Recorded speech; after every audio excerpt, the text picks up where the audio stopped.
ESPN Speed World coverage of the Pepsi 400 being brought to you by the Pepsi-Cola Company, who reminds you that nothing else is a Pepsi.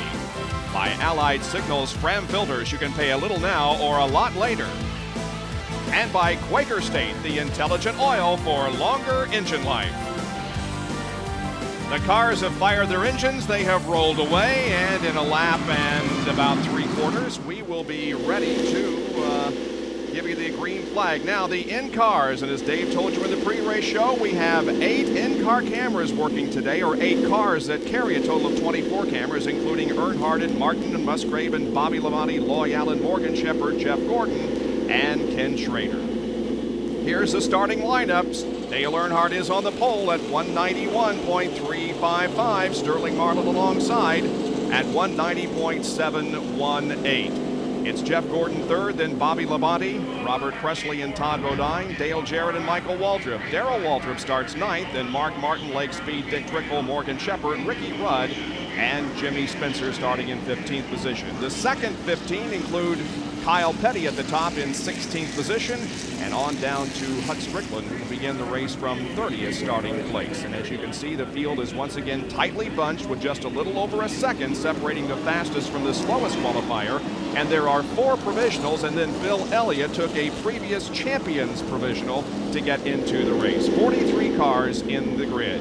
Here is Dale Earnhardt. He is on the pole right behind the Pontiac pace car, getting set to go. Mark Martin will line up behind him. There's the roof cam on the Valvoline Ford. Kenny Schrader, the Budweiser Chevrolet, will be carrying an in-car camera today. There's on top of his car, the roof of his car, as he watches Brett Bodine get ready to start. Ted Musgrave, the Family Channel car. Another Jack Roush automobile. Carrying the in-car camera. There's Morgan Shepherd, the camera on the roof of his car. He'll start in 13th position. And Bobby Labonte. Oh, I'm sorry, this is Loy Allen. We have that's Loy Allen car that we're on top of.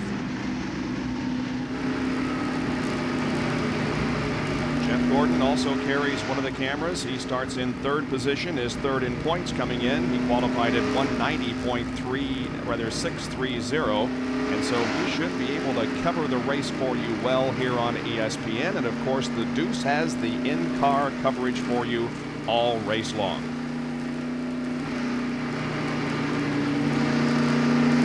There it says, "Hi, Papa Joe."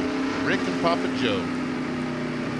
And there's Bobby Labonte. There's Bobby Labonte in the outside the second row.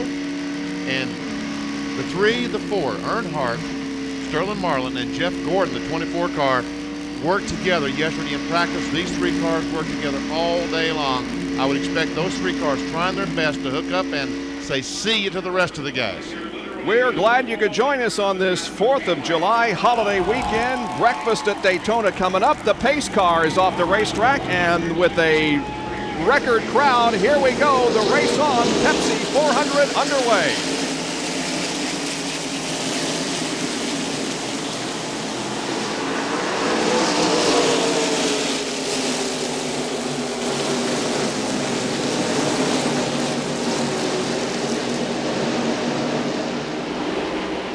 Bobby Labonte along to hang Sterling Marlin after the ride, didn't it?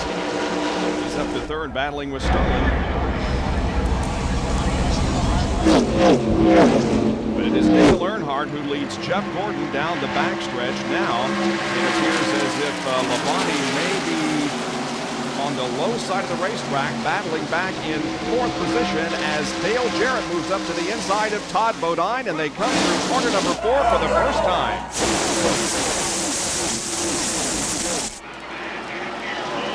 Dale Earnhardt will lead that first lap. Now you saw the 28 car, folks. If you wonder where Ned Jarrett is, he's in Milwaukee doing a truck race. For CBS, Ned, we wish you good luck in your broadcast today. We wish you were here, but we know you'll enjoy our coverage of this event. Battling back in the pack, Mark Martin up on the high side. Behind him, Ricky Rudd and Darrell Waltrip there on the low side. Woo! And he closes right up on the back bumper of Michael Waltrip. Does Mark Martin. That'll leave Dale Jarrett. I hope Dale is not down there beside of him. No, he can't be. The first 8 or other 10 cars now in single file formation, but they're double wide from there on back.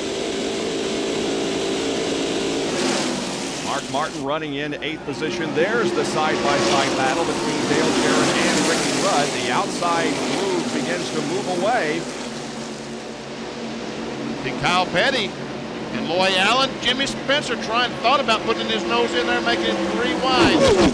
Why did he chose not to do that? Not this early in this race. And Dale Jarrett finally gets in line. He says, "Thank you, Jimmy Spencer." Now Darrell Waltrip hung down on the inside along with Lake Speed as they once again rode to turn number 3. We have a problem in the 11 car, is that right?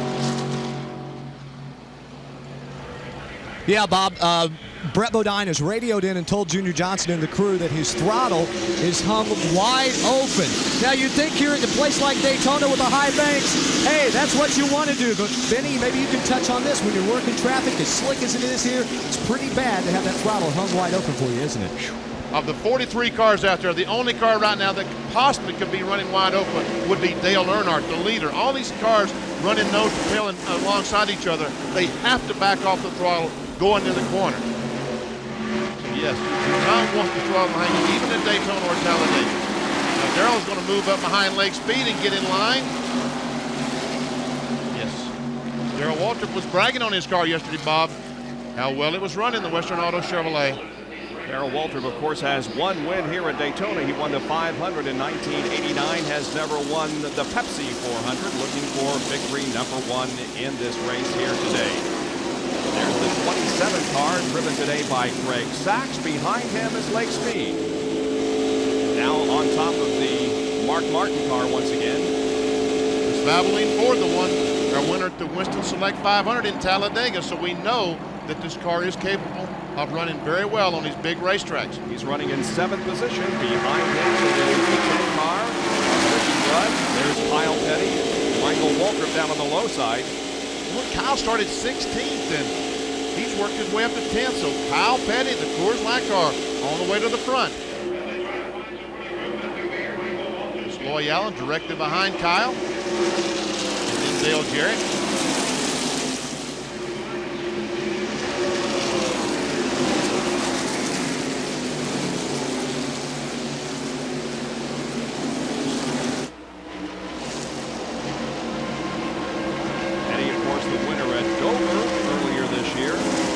It is still Dale Earnhardt leading Jeff Gordon, Sterling Marlin, and Bobby Labonte.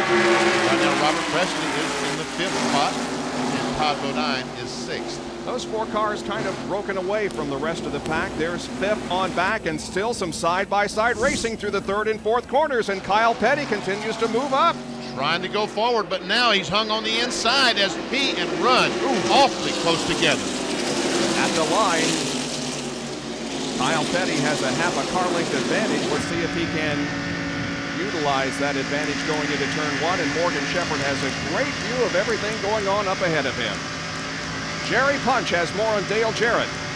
Guys, some anxious moments this morning for the Robert Yates Racing Team and Dale Jarrett. Yesterday they had their race engine in the final practice session, and they found metal this morning in the O-burn filter. Now, Robert Yates said we've got to somehow put an engine together that's going to be strong enough to race. They took the heads off the engine they had in yesterday. They found a short block in the truck and basically rebuilt an engine using parts of 2 motors. That put it in this morning, started the race, and said we'll say a prayer and hope it hangs together for 400 miles. Bob? All right, we'll continue to keep our eye on that. Boy, Kyle Petty could not get by Ricky Rudd a moment ago, and he's falling back. As a matter of fact, these guys need to get hooked up nose to tail, or the front draft is going to drive away as Loy Allen pulls up on the outside. Boy, he's way up high on the track, and so is Spencer is right on the back bumper of Kyle Petty, and here comes Jarrett and Michael Waltrip. Now they're going to try to get hooked up and draft alongside. Is Michael going to hang Dale out, or is he going with him? Like he's going to go with him on the low side. They leave Jimmy Spencer up top. Morgan Shepherd also working the high side of the racetrack as Greg Sachs is to the left.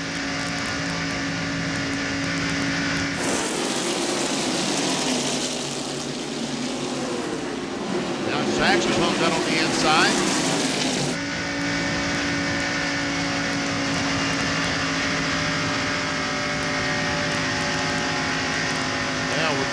laps into the race, we're getting to the point. These cars are starting to slip and slide. Who has the best chassis?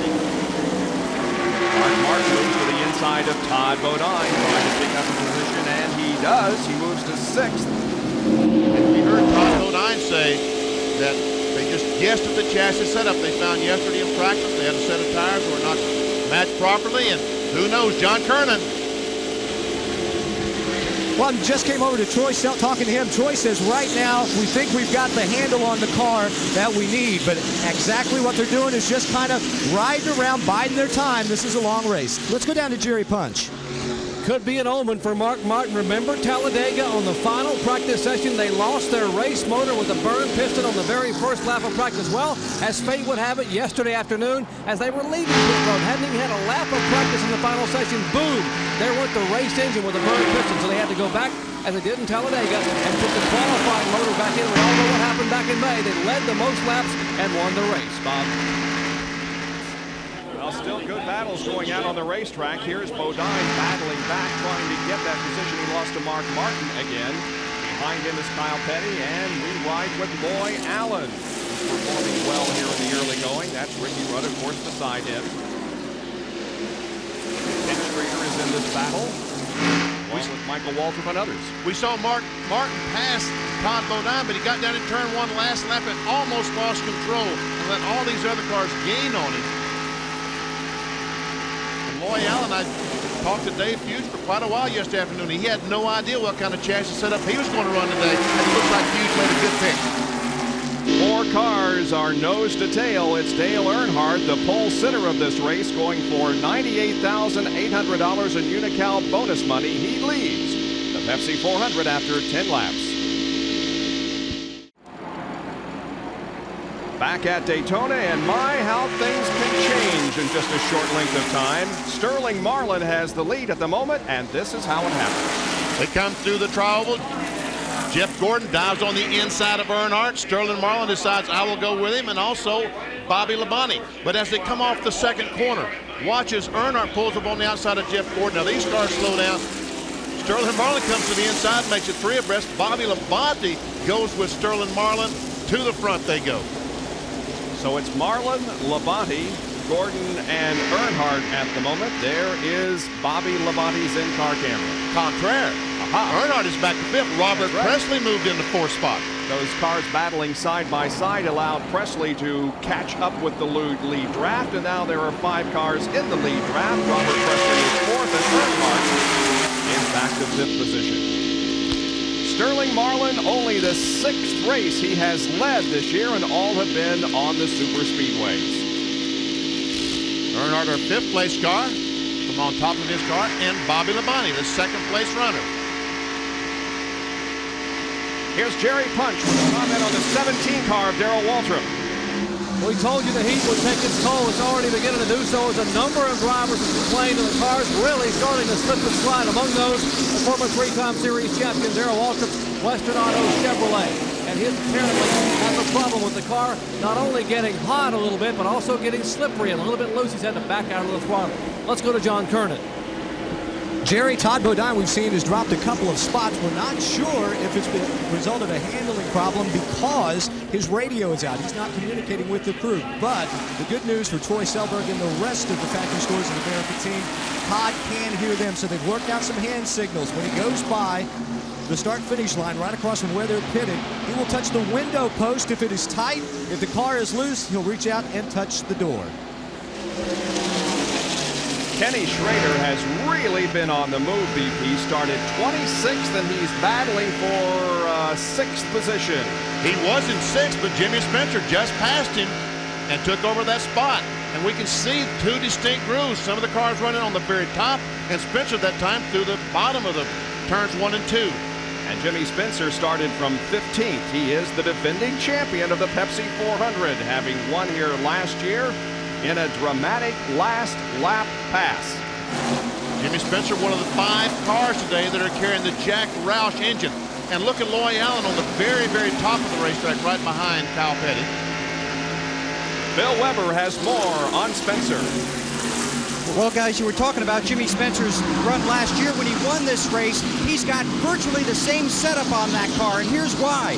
That team blew their motor in final practice, at the end of final practice last night. Crew Chief Cecil Gordon told me this morning they changed everything. It's a cliche, except the number this morning. He said, we worked our butts off, but they think they're going to be good, and so far they have been. They have been very impressive here in the early going.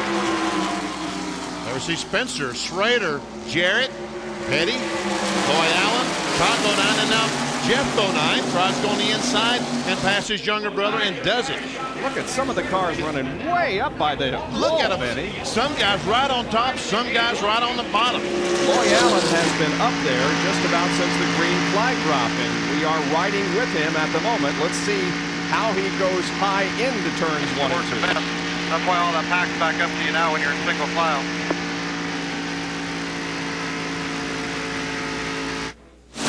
And a pass for third position is Jeff Gordon. Well, they tried. Earnhardt tried to get by him. He has been able to get by Robert Presley. But now Jeff Gordon dives down. He's going to try Bobby Labonte.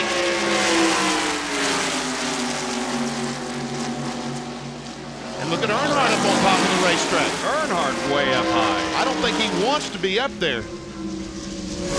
After what happened to him in Michigan, I would think he'd be avoiding getting anywhere close to the wall. I talked to Bobby Hutchins, the engineer on the Rickard Fielder. We heard the spotter talking to Lloyd Allen. But I talked to Bobby Hutchins. He said that car that Earnhardt crashed last week destroyed that car.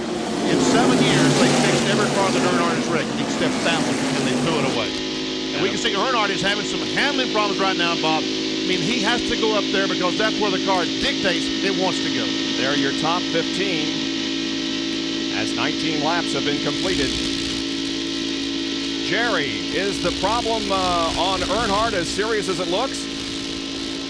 Well, Bob, it's getting that way, and Benny, that was a very astute observation. One of the reasons Earnhardt is using all the racetrack is the car will not turn in the corners. He has a serious push. As the car goes into the turn, the car goes up across the racetrack. So to keep from wearing out the tires and possibly having a problem with the car, he will keep the car up higher and higher on the racetrack. So they have a push. Now, when they do get a pit stop, they plan to make an air pressure adjustment in the right front tire to rectify that problem. That's the key thing that Jerry Punch brought up, a very good point. Earnhardt is taking that car up there to save that right front tire. He can probably force that car on the bottom of the racetrack, but it would be damaging that right front tire. Earnhardt will use all the grooves possible around this racetrack. One of the very best. With no cautions, where can we expect to see the first pit stop? I would guess somewhere around 55, 60 laps. Jeff Bodine also on the move here. He has really come up, and Dale Jarrett has passed this group in the Havoline Texaco Ford. There we see him leading Jimmy Spencer and Kenny Schrader, Lloyd Allen, Jeff Bodine, Kyle Petty, and Michael Waltrip. Jeff Bodine started 25th, has worked himself into the top 10. There we see Schrader on that high groove, and also Lloyd Allen right up at the top of the racetrack in the very last lane on top. Spencer moves up. Spencer moves up, and Lloyd has to back out of the gas. And we see Jeff Bodine trying to take advantage of it. Boy, when you lift off of these restrictor engines, you lose a lot. Lose a lot. And thank God that Lloyd Allen did back up and let Spencer have that spot. You know, let's don't race over 18 feet. You know, because that 18 feet can get you in a lot of trouble. So Lloyd Allen loses a few positions here, and this is how it happened as he came off of corner 2. And you see, he does. He touches the wall with that right rear. Yep. And Spencer moves up right in that spot. Former pole sitter for the Daytona 500, Lloyd Allen, still up high on the racetrack. See Michael Walker trying to get behind the Pennzoil Pontiac. We can hear the engine in the Hell Source car. Watch it, listen as it goes to the corner.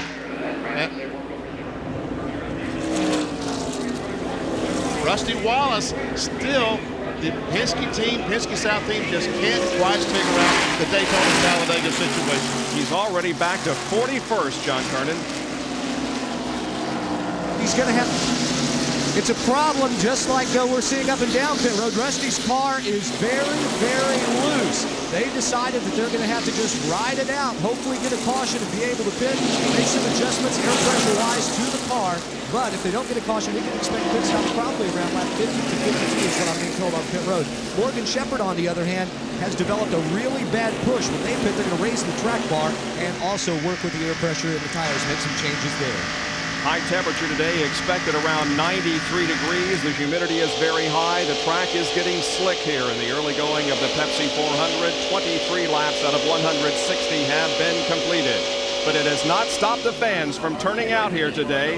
They are here enjoying the Pepsi 400 from Daytona International Speedway. Back with more in just a moment.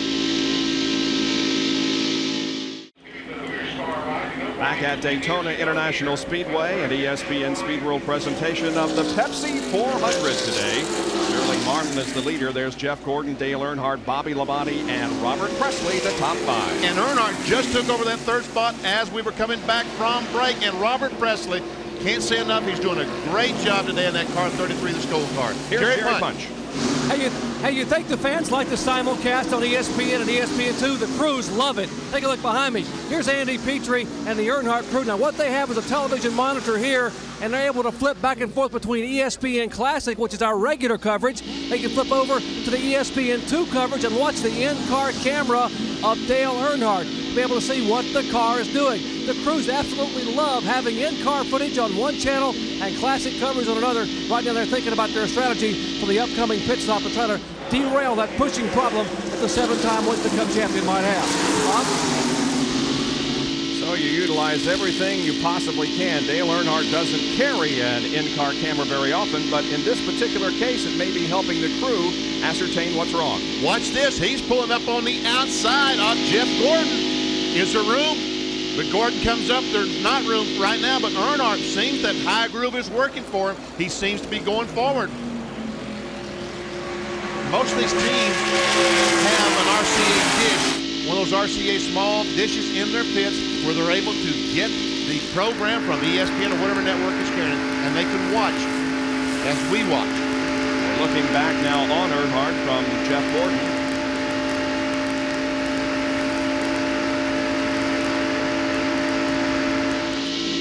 From Dale Earnhardt, you see the distance between himself and Jeff Gordon in second, and the leader Sterling Marlin. And once again, Earnhardt heads for the high side of the racetrack. He lost some time down in 3 and 4 the last time.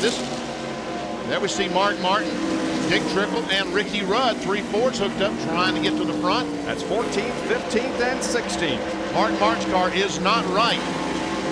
He was up in about 5th or 6th place earlier, but he's fallen back and struggling as we look back in his rear bumper towards Dick Trickle. I want to say hello to Marty Rump. She's probably watching today. Dick Trickle's PR lady. She was mugged here in town, and she's in the hospital. Marty, get well. See you soon. Yeah, we wish you the best. Here's the telemetry showing us that he's going through the corner at about 185 miles an hour. Now down the straightaway, it jumps up to 193, 194. 6. 196 I saw 170.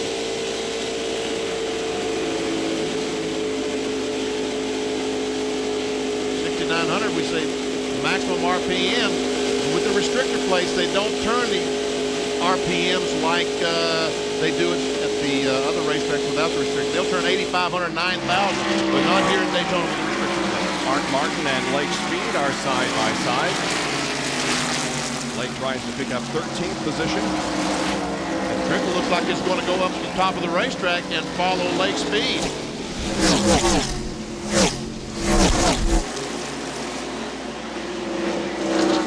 Joe Nemechek in the pits. Jerry, what's wrong? Bob, on the second lap of the race, apparently they lost a cylinder in the Burger King Chevrolet, and the engine just became more and more sour as the laps progressed. They finally decided to come on to pit road. That is Mike Kennedy in the blue shirt. He's one of the guys working on the front of the car. He is the engine builder for Joe Nemechek on the plate track, and apparently they're trying to decipher exactly what the problem is. So right now, 7 cylinders, and he's losing a lot of valuable time here in the pits. Joe Nemechek with his best finish of the year at Dover about a month ago, finishing in 10th, but things not going well on the Burger King car today. The Marlin is down, however, and Nemechek rolls back out onto the racetrack, where we find Marlin still holding off Gordon and Earnhardt. One other driver who has moved up well as we continue to watch the front of the field, Bill Elliott, started 43rd, now 18th. And once again, Earnhardt right to the top of the racetrack.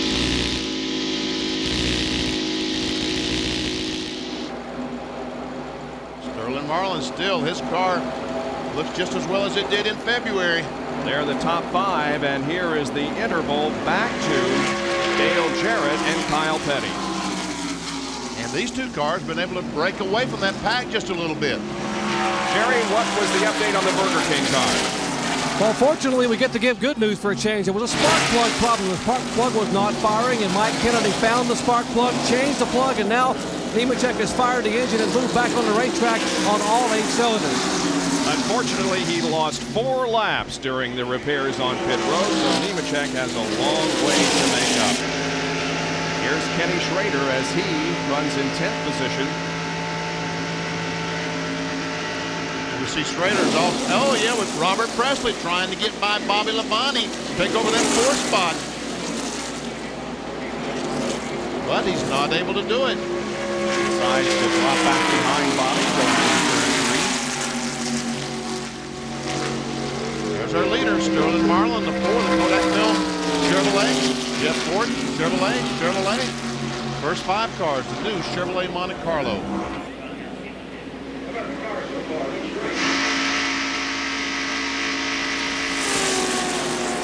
See Jeff Bodine, the Exide Battery Sport. He's still on the move, Benny. He's up to 11th, I believe. Jeff Bodine and his brother Brett came down a couple weeks ago, spent 2 days here in Daytona testing, trying to figure out the mystery of this place with the restrictor plates. You see Jeff has moved to the top of the racetrack. Evidently, that's where he's making his momentum on top.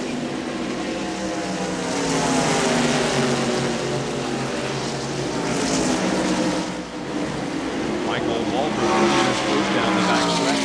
Michael in the 9th spot.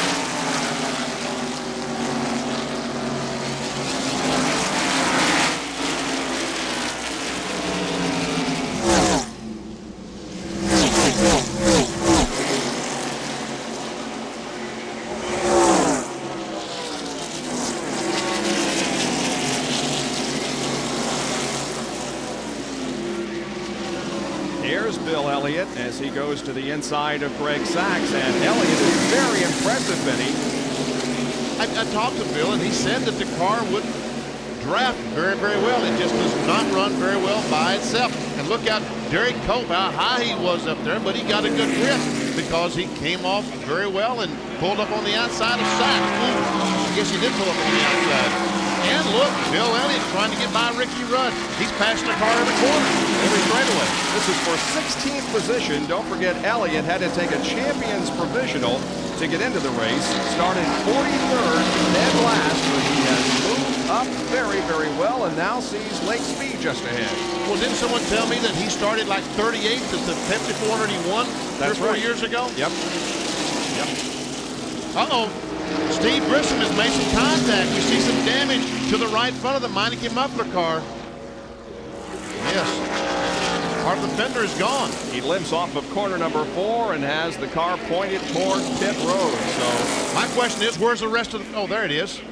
I was worried about the rest of the fender, but it's still attached. Just folded it back a little. Did he hit the wall or did he hit another car? Well, I guess so. I don't know. Meanwhile, looks like that Marlin and Gordon are pulling away from Earnhardt, Labonte, and Presley. Bill Weber, who's down in the 29th pit where Steve Grissom gets service.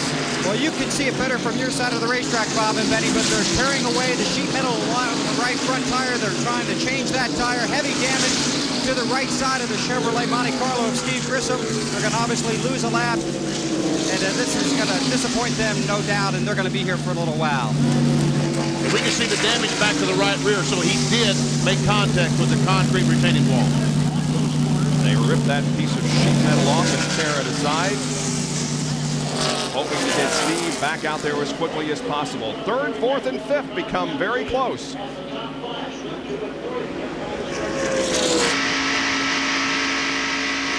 bumper on the Interstate Battery Chevrolet, driven by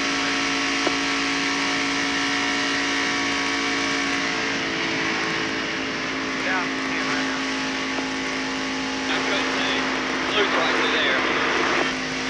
His spotter telling Bobby Labonte where the best place to run on the track is.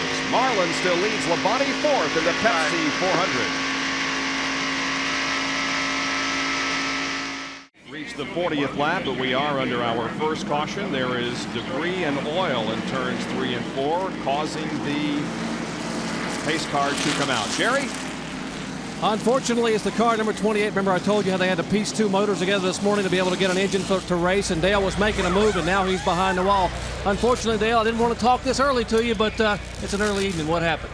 Yeah, something happened to the engine. Well, the thing was really running. It was a little loose at the beginning, but once things got sorted out, if I could have just had a little help. Kyle was trying, we just couldn't do it. But, you know, this wasn't our day again. This Texaco Haviland Mac Tools Ford was going pretty good, and I'd like to have got up there and raced those Chevys just to see what we could do with them. I think that we had something for them. Larry, wish you the best, and we'll see you Sunday. Talking about Larry McReynolds home going to his mother's funeral. And we told you they had tried to put together 2 motors today to get this car in the race, and Dale was coming in a hurry, but it came up early as the engine has gone away, and that's the reason for the caution flag, as pit stops will now be the order of the day on pit road. The leaders, we expect to see some mild adjustments on the car number 4 and 24. They pit nose to tail down here in turn 1. Sterling Marlin had a bit of a push. They were going to make an air pressure adjustment, and Ken Schrader nearly slides by his pits. His car slid by, and now there's almost a trouble as one crew member nearly gets run over in the Schrader pits. Meanwhile, they have changed right side tires. And as you're watching the 4, 24, and 3 in the triple split pit stop, Earnhardt is down and away, 19.5, 18.6 for Gordon, and 18.6 for Marlin as they drag race back to turn 1 in that order to leave Marlin, Gordon, and Earnhardt. Boy, a lot of activity as cars scramble out of the pits trying to get track position for the restart. That was a close moment down there when Ken Schrader overshot his pit, and then Lake Speed came in through Schrader's pit. And there is Kenny. They finally got the work done on the Bud Chevrolet, but definitely came in too hot and locked them up. Man, I tell you, he started work 26th. He's probably going to be worse than that when this gets all over and said and done with. Tough, Rick. He was running in 8th spot. Terry Labonte, the Kellogg's Cornflakes Chevrolet, under the hood of that car. They're changing springs or shocks or something. Trying to get the handling on that car to improve a little bit. Bill Weber is on the way. And Bill, are you there? I'm on my way right now, but I did talk to Gary Dehart just a few moments ago. They were concerned they were going to have to stop under green. Terry's been reporting since the beginning of the race. His car has been extremely loose. Gary said our times are fast, but we can't make any moves on the track. If the race had stayed under green and he had to pit under green, he would have had to do just very minor work. Instead, they brought it in, did some extra work. We'll find out what it is, but Terry's on his way back out on the track. Let's go on down pit road.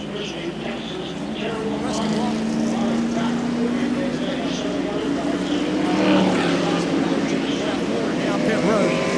They did not pit last time by. They wanted to wait until pit road was clear because they have to change all 4 shocks. This time in, that's exactly what they'll do. Also, Robin Pemberton's making a track bar adjustment. They go to work in the front, the whole crew trying to change 4 shocks. They would not have done this were it not for the caution. In fact, Robin Pemberton was one of the first people to point it out to the NASCAR officials that there was oil in turns 3 and 4 whenever he was told that by Rusty on the radio, and that brought out the caution. So it's a big break for this crew to change 4 shocks. The car's been so loose that Rusty has hardly been able to keep it out there on the track.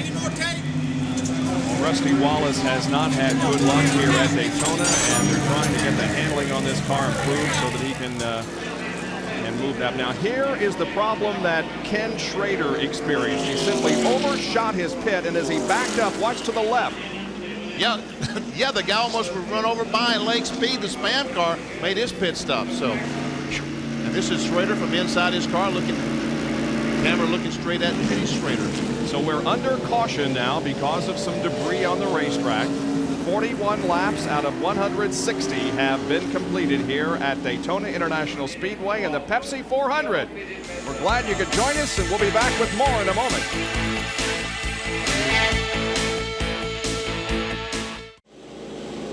Well, the extreme games are coming to a close. Over 350 of the world's greatest athletes have been participating in the week-long competition, ranging from sports biking, bungee jumping, sky surfing, street luge racing. It's all next after our race here on ESPN. Rusty Wallace is back in the pit area, Benny, and John Kernan is there.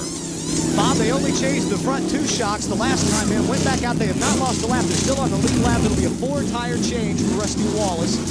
And also down here pitting a couple of stalls away from Rusty, Robert Presley, who's been running very, very impressively here today. A problem with the air gun on the left rear on Rusty's crew, and they finally get the lug nuts tightened, and Rusty's down and away. But with Robert Presley, they thought they might have left some lug nuts loose on the left rear, so Robert had to come back in and they had to tighten it just to be sure. Let's go down to Bill Weber. And we're standing here with Gary Dehart. He's got his finger literally on the button, ready to talk to his driver. They're anxiously waiting for the green flag to come out. He wants to get this back started before we get a word with him. So let's send it back up top. They did put a rubber in the right front of the Kellogg Chevrolet, and the green is out. And after they go by, we'll talk with Gary. Gary, you made a lengthy stop. You got what you wanted. You needed the caution to make some changes. Yeah, we had to make some changes. We were just too loose. Everybody's loose out there, it seems to be, but I figured early in the race like this, if we'll make the changes now, it won't hurt us too bad. It's almost got us last, but the race is still young. We got a long way to go. And you have a good car despite not a real good qualifying run. Yeah, we ran good in practice, but I don't know what happened in qualifying or something. I don't know. Fluke thing. That's Gary Dehart. He did tell his driver we need track position, and they're pretty desperate for that right now. Terry did say he was 40 degrees too loose, so they put in that right front, and he's the one that told Gary that everybody's all over the place out there. Labonte dropped back to 34th for the restart, and positions beginning to change now. That's Joe Nemechek on the bottom side of the racetrack. He is not on the lead lap, but everybody else on the outside of him is, and they battle for position. You see Bill Elliott in the McDonald's Ford, continuing on his way forwards. And Jerry Plunge touched on just a moment ago. And Larry McReynolds, if you're still watching, you might not be after the 28 at his problem, but Larry, we all are thinking about you. Larry is up in Alabama, death of his mother, and all of us here are thinking about you, buddy. And as Dave Despade mentioned during the NASCAR Today show, we lost one of our own yesterday as Mark Gleckel, who was a very talented cameraman, producer, director, who could do everything, and he did it well. Killed in an off-road race yesterday while shooting that event. And look at Loy Allen. He's still up by the wall, Benny. Even with the fresh tires, he's up there. And I tell you what, I told the crew yesterday, if they did bad, I was going to talk about it. They did great. They went in the pits running 11th and came out 5th. So the Loy Allen pit crew, you guys did good. This is the battle for 7th between Loy Allen on the high side of the racetrack and Mark Martin. We'll see if Mark, the Steve Beal and the crew, was able to fix his problems during those pit stops. Passed by Loy Allen. Jeff Bodine also in this battle. There's Dick Trickle. Greg Sachs in the 27 today. Jeff Burton back in the 8 car, the Rebestas Ford. Want to say hello to his wife Kim back in South Boston, expecting their first child any minute.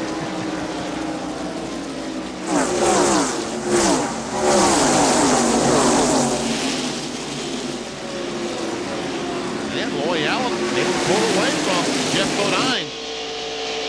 Ted Musgrave at the end of this pack trying to find his way clear to pick up a spot. We watch his telemetry through the corner, keeping it about 187 and 63, 64, 6,500 RPM.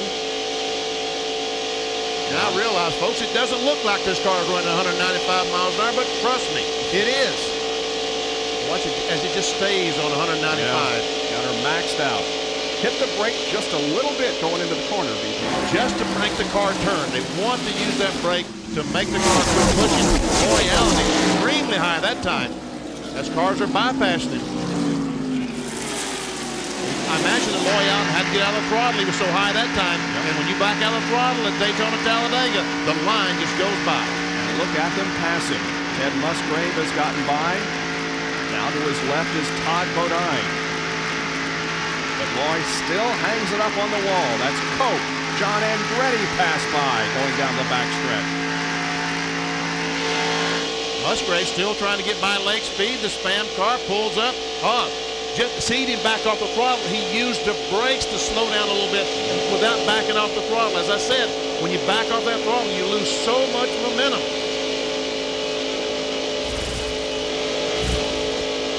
You see, touch the brakes, never backing off the throttle. Speeds range from about 187 through the corners to 199 down the straightaways. And we have Bobby Labonte in the pits. Labonte making an unscheduled pit stop at lap 48. Uh-oh. Oh, this doesn't look good. Clear. They slowly raise the hood. So obviously an engine problem in the 28 car. 18 car, I'm sorry. Labonte had moved to 6th in NASCAR Winston Cup points. Just 121 behind, make that 222 behind the leader. But certainly a much better year than last year. At this time last year, Bobby Labonte was 866 points out of the lead, and now this year, 222. He unbuckles and takes off the helmet. Jerry Punch is right there. Well, unfortunately, it's part of running on restrictor plate racetracks, and here at Daytona in July with the heat, they have burned a piston in the Interstate Battery Chevrolet.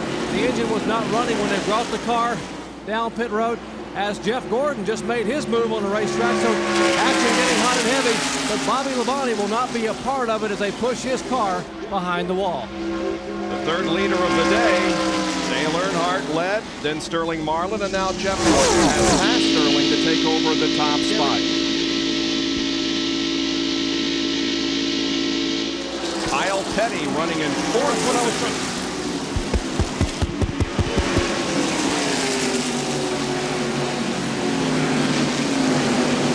Now we see if Sterling Marlin is able to get back by. Sterling Marlin has a problem. His car evidently is pushed a little bit right now. As we see Earnhardt close up on him and Jeff Gordon drop away in the corner. It looks like that Kodak Film Chevrolet has picked up a push. Dale Earnhardt looks to the inside going down the backstretch, and Kyle Petty falls in right behind Dale to see what he's going to do. Neither of them make a move on Marlin. Look at the difference in lines being run here today. Petty's left wheels right down on that white line, while Loy Allen and others have been way up top. Seems as though anytime that Kyle Petty is able to run that left front tire on the white line on the bottom of the racetrack, he's able to run well. He did that same thing at Dover just about a month ago and won the race up there. Uh-oh, now he goes up and he'll lose some distance as he goes up the hill.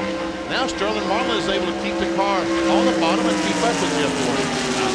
3-4 car lengths behind Jeff, who was leading his 14th race in 1995. Of course, he has 2 victories. He's had 3 victories. We're told that the 9 car has a hood that maybe one of the hood pins is falling out because the hood was moving around, flapping in the breeze. As he goes by, tries to go by Greg Sachs. And Musgrave will fall in behind late. You can see the nose of the, I don't know if that's a reflection of the sun hitting the nose of that hood or if in fact it's flapping. Jerry Punch is with Bobby Labonte. And he still sits inside the race car. Bobby, you had a great one going out there today, but it all went away. Yeah, I tell you what, the Interstate Battery Chevrolet was running pretty good. You know, we worked on it a little bit on that pit stop, and it seemed like it was going to be a little bit better, but the motor gave up on us. I guess it burned a piston, and that happens after the restart, you know, a lot of times. So that was our first one of the year. You know, we can't complain about it. We're just going to go on to loud now.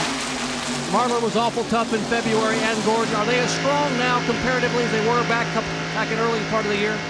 Yeah, they are, but I tell you, the Pontiacs are really fast right now. I mean, they got all the packages they need to go good, so they should be doing good here today. Bobby Labonte, 6th in the point standings. He'll drop down because of a DNF, unfortunately, here in the Pepsi 400. Pontiacs are running well. They're 4th and 5th with Kyle and Mike. And I tell you what, we just about had a crash with John Andretti and Hut Strickland. They made contact as they came off the trowel, and Hut Strickland did a fantastic job in that Quaker State car to maintain control. Bobby Labonte said he'd burn a piston because it happens after a restart. Why then is the engine susceptible? Because shifting gears, when they shift from third to fourth or second to third, that pause in there where the engine lugs just a little bit as it drops in RPM. If it lugs, it pre-ignites one time or spark knocks one time, you've got a burn piston. Here's what Benny was talking about. What? Oh, man, Strickland with a nice job of saving that car. I'm telling you, look at all those guys back there. They'll all go up and congratulate him on being a great race car driver. Man, that was outstanding. Jeff Bodine continues to move up. He's all the way to 7th position. Jeff Bodine. Jeff Gordon is the leader over Sterling Marlin, Dale Earnhardt, and Kyle Petty. Sterling Marlin has retaken the lead of the Pepsi 400 here at Daytona International Speedway, putting Jeff Gordon back to 2nd. Got in 1 and 2. He pulled up behind Jeff Gordon. Got that DuPont Chevy a little bit loose. And as Jeff, I'll watch. We have a replay of this as Sterling Marlin goes down in turn 1. Well, we're coming off the second corner. He's already done that, but he pulled up behind him, and as Jeff Gordon got the car a little loose, he went up the racetrack to catch the back end, and when he did that, Sterling Marlin took the lead, and we can see that they put a little distance on Earnhardt and Kyle Petty. Dale Earnhardt and Kyle Petty running 3rd and 4th. Michael Waltrip in 5th position in another Pontiac. We'll see Michael, Jeff Bodine, Mark Martin, and Bill Elliott. Has the Mickey D's car up in 8th spot now. Boy, Elliott just with a fine performance. When he won here in '88, as we mentioned earlier, he won from 38th position, a modern era record. Here's the top 15. Sterling, Gordon, Earnhardt, Kyle Petty, Michael Waltrip, Bodine, Martin, and Bill Elliott. We talked about them. Dick Trickle in 9th, Lake Speed, Ted Musgrave, Todd Bodine, Ricky Rudd, Schrader all the way back up to 14th after starting almost near the end, and Derek Colt, who started back in 37th, is up in 15th. A little bit of telemetry on Mark's car. Ready back off the gas just a tick to get the car to turn. And Kyle Petty makes a move on Dale Earnhardt for 3rd spot off the 4th corner through the tri-oval, and Kyle Petty has moved to 3rd. Was he flying around the world then? Kyle is going to, sometime in August, going to jump on a Concorde, one of those supersonic jets in New York, and fly around the world to try to set a record or something. Hey, and look, Michael Waltrip trying to get by Earnhardt. And here comes Jeff Bodine. I tell you what, they open the door, all the horses get out in this deal. He's going to lose 4 spots. Mark Martin and Bill Elliott also catch up to him. Okay, Michael, just because you went down there by yourself, your penalty is you're going to the back of the line. That's right. And once again, Earnhardt is way up high. It looks like that with the new tires, Earnhardt is able to run for just a few laps, and then his car starts going up the racetrack. Jeff Bodine has now taken over 4th spot. Jeff Bodine 4th. Earnhardt 5th. And this man, Bill Elliott, Mark Martin, is 6th. And watch Earnhardt go right to the top of the racetrack. He's going to lose some more spots to Mark Martin and Bill Elliott. Mark comes up, takes a spot. Here comes Elliott. And Elliott with that momentum. And look at Mark Martin move over to let Bill Elliott stay with him, because he knows that Bill Elliott will run with him and help him more than Earnhardt will. Because it's a 4. Boy, it's been a long time since we saw Bill Elliott run this good. Good to see. Earnhardt is struggling through the corners. Every time he comes to a corner, he loses a couple of more spots.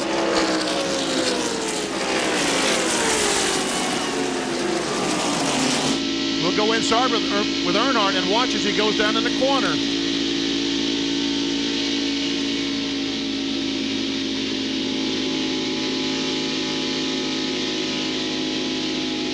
He said, well, if he's that bad, he should be fighting the wheel more.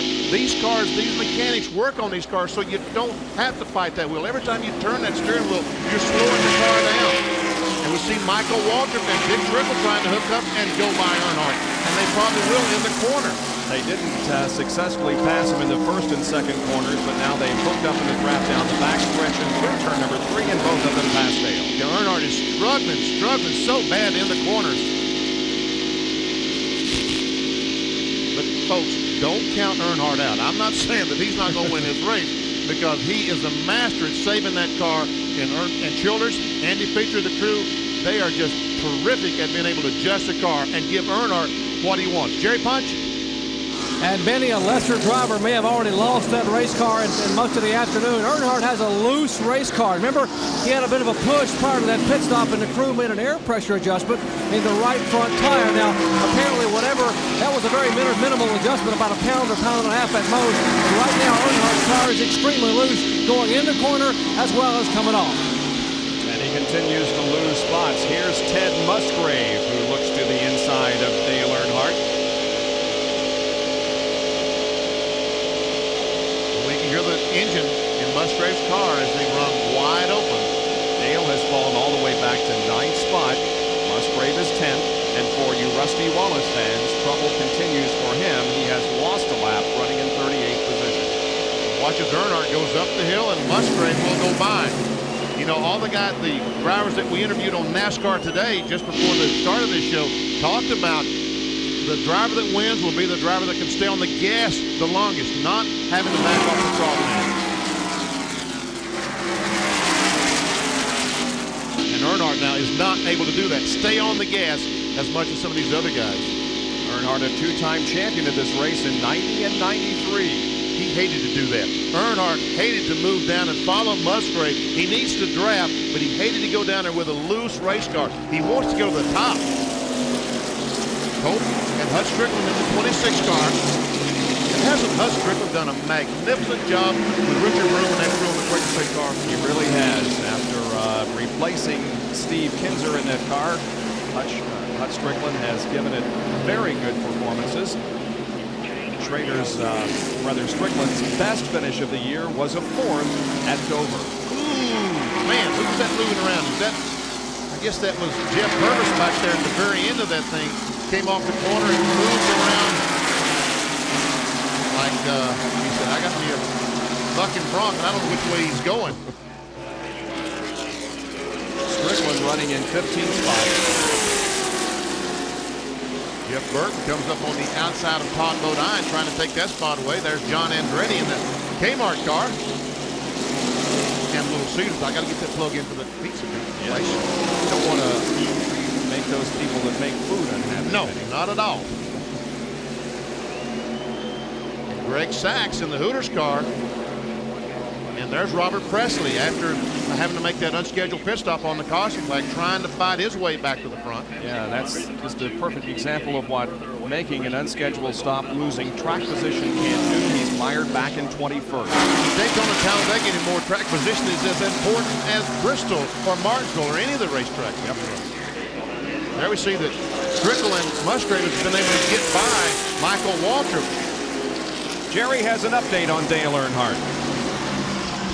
Let me explain a moment ago when we were talking about why the car got loose. You know, they told you they made an air pressure adjustment on the 3 car. That probably wasn't the major factor. But what the crew did is they pulled out on the front fenders, on the left front and right front fender. When they changed the tires a moment ago under caution, they pulled those fenders out. That means the front of the car catches more air, which makes the front of the car push down or plow and picks up on the rear of the car, thus making it very, very loose. So we have some passes going on the racetrack, but Earnhardt and his crew are certainly hoping for a yellow flag very soon. And that pass was Mark Martin's move past Jeff Bodine to 4th place. Now we see Rusty Wallace, you mentioned just a moment ago. Here's the AutoZone interval leaderboard showing you that Jeff Gordon just 0.22 of a second behind Sterling Marlin, and the separation from 1st to 5th. Almost 3.5. Mark Martin. And something wrong with Mark Martin's car. The battling for it off the pace down in 1. There goes Rusty Wallace. Meanwhile, Jeff Gordon takes the lead from Sterling Marlin. Why does everything have to happen at the same time? Let's see what's wrong with Mark Martin. The car just suddenly seized up, it looked like, going through the corner. Jeff Gordon, once again, is leading this race. The DuPont Chevrolet. The winner at Rockingham, Atlanta, and Bristol, looking for his first victory here at Daytona, has now taken the lead once again from Sterling Marlin. The CEO of Kodak, the Kodak company, is here today, watching Mr. Fisher. So Sterling Marlin, better get back up front. We're glad you could join us on this 4th of July holiday weekend at Daytona International Speedway.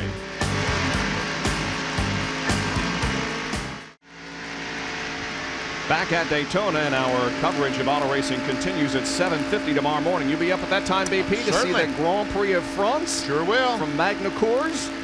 Probably on the road. Probably on the road back to North Carolina, but I'll be up.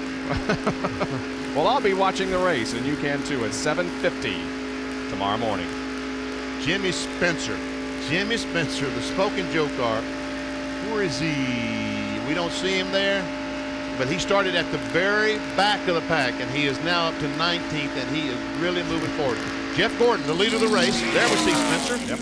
It was the leader of the race we saw just a moment ago, looking back at the second place car. There we see Spencer closing up on the back of Craig Sachs, trying to take another spot away. He's going inside, outside. Now he's on top of the racetrack 2 laps ago. I saw him pass 3 cars on the bottom of the racetrack as Jeff Purvis tries to follow him through. Now he dives to the inside. Right here on the tri-oval at the start-finish line.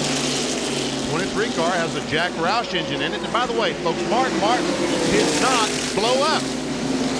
He did not. He's still on the racetrack and going around the racetrack. Apparently the car shut off, and he had the presence of mind to reach up and switch to the alternate ignition, and it fired the car, and he dropped back to, what, 11th spot.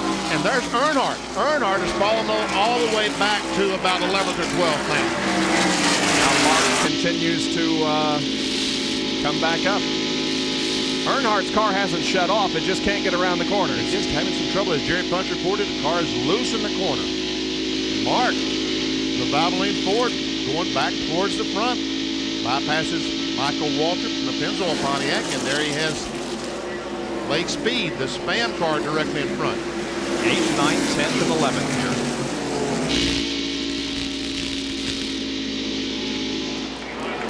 And Bill Elliott has passed Jeff Bodine to take over 4th. Wow, how about And that? started 43rd. Man. John Kernan has an update on Bodine. Bob, even though they didn't qualify in the top 20, Jeff Bodine, Paul Andrews, Danny Glad, and the crew down here thought that they would have a pretty good race today. They knew they had a good race car. This is the same one that finished 7th at Talladega earlier this year. But the problem they've been fighting, just like everybody else, car gets a little bit loose as the tire wear increases. They're about 27, 28 laps on this set of tires. Jeff is radioed in and told Paul Andrews that the car continues to get loose. Jeff Bodine now is in front of Bill Elliott, or I should say behind Bill Elliott. Elliott has told his crew, and this is something you don't hear very often, or you haven't recently, the car is perfect. Fine. Maybe it's perfect. If it is, then yes. I was wondering what's going to happen when Elliott gets up with the 24 and the 4. If it's perfect, he will be able to race for him, because I don't think there's anybody around here that can say perfect. He did say it. Michael Waltrip way down low on the racetrack. That's Lake Speed beside him. And look at Earnhardt. Lake Speed had to get off the throttle as he came off the corner, and Hutch Strickland is moving up and challenging Lake Speed. Once again, Hutch doing a fantastic job in the Quaker State car. We'll have oil cans battling here in just a second. The Quaker State, hey, Bill Elliott moves into 3rd. How about that? He has passed Kyle Petty, and Elliott now is 3rd behind Jeff Gordon and Sterling Marlin, and he is running the same lap speed, Penny, as the leader. And he's doing it basically by himself, where the leaders are really hooked up. Now, if he can get somebody to close up like Kyle Petty and help him, there we see those 2 cars, the leader, Jeff Gordon and Sterling Marlin. A lot of racetrack between Bill Elliott and the top 2. Here's Bill Weber with more on this great run by Bill Elliott. Well, they're all smiles down here. One of the crew members just walked by and said, hey, we've been here before. This is the same car this team had for the Daytona 500 and at Talladega, but after that race, They cut the body off. They put new skin on it. Bill's getting good help from his spotter, who just told him, good job, go get him. It's all smiles down here. Crew Chief Tony Gibson calling the shots, and he's also the gas man today because their normal gas man came up sick. But it's really nice to be down in this pit and see these guys really happy. They worked really hard all year to get to this point. An unbelievable statistic is that Bill Elliott has not led a lap all year. Hut Strickland and Dale Earnhardt battle on the racetrack behind Michael Waltrip. See Earnhardt right up on top of the racetrack. We saw the Michael Waltrip and Hut Strickland cars down on the bottom of the racetrack. And with a loose or pushing race car, you don't want to go down there. You don't want to be that far away from the wall just in case anything should happen. Now watch when Earnhardt hits the turn. He'll stay up high. And we listened as Earnhardt backed off the gas just a little bit to get the car in the corner. Now he's closing up, trying to go by Hut Strickland. Hut's going to drop in behind Earnhardt. Yeah, makes a move to the inside of Hut and takes the spot. Great arrow, main and tail car. Had a lot of momentum build up there in the back stretch. Another car started 37th in this 12 car. The 19 car of Greg Sachs is in the pits. Loy Allen. Well, the health source car. It's the heat. It's got me. Loy Allen brings it in. Loy had run so well here. We are near the halfway point. In fact, at a lap and a half, we will be at the halfway point as Robert Presley now continues to pick off the cars. He lost, of course, a lot of track position in the unscheduled pit stop earlier.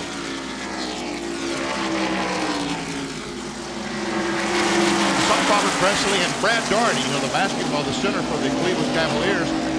He started a sportsman team, a Musgrave national team, the 59 team several years ago. Robert Presley was his driver. And I'm glad to say today is supposedly the 59 car.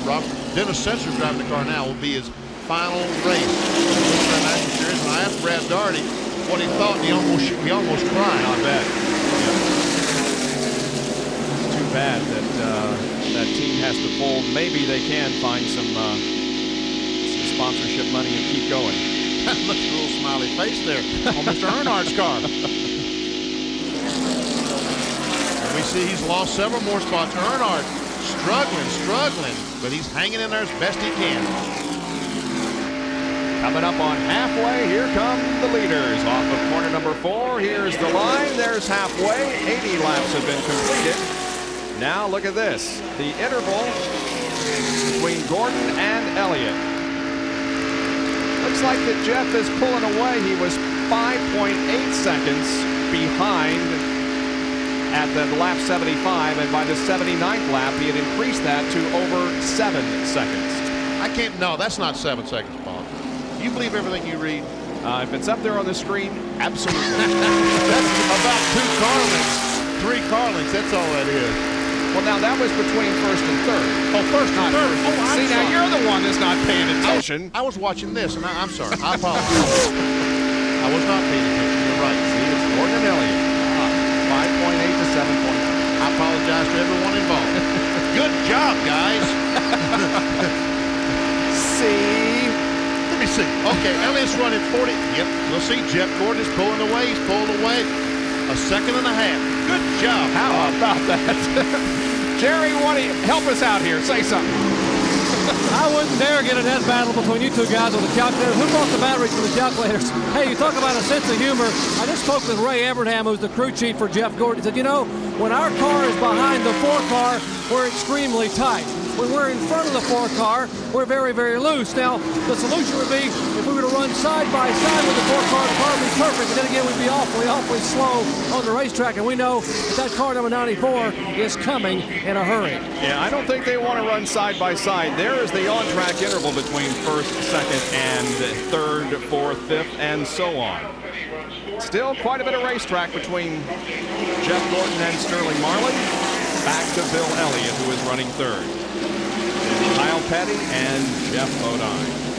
We have already completed more than half of this race. Only 1 caution that was for debris. Jeff Gordon leads the Pepsi 400. Musgrave is caught on the low side. Now Mark should go down and help his teammate out. Come on, Mark, turn left. He didn't turn left.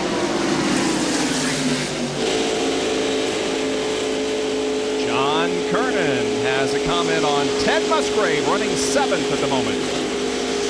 Just talked to Howard Comstock, his crew chief, asking about pit strategy. We're expecting pit stops around lap 92 to lap 95. And Howard said the car has been really good on fresh tires, but after about 20 laps, the way Ted describes it, it's not really that it gets loose, but it's more like a four-wheel slide around this racetrack. So they got quite a handful, and they'll make some adjustments on their next stop. All right, and we'll look for those in about 10 laps or so. Oh, Earnhardt now is on the bottom of the racetrack, and Michael Waltrip is up high. Well, Michael Waltrip evidently right now, his car is as bad as Earnhardt. So Earnhardt said, "You're holding me up, and I've got to go by." As we see Kenny Schrader, the Budweiser Chevrolet, pull up on the outside of Michael Waltrip, trying to get by him. 12th, 13th, and 14th here. Kenny Schrader running in 14th spot.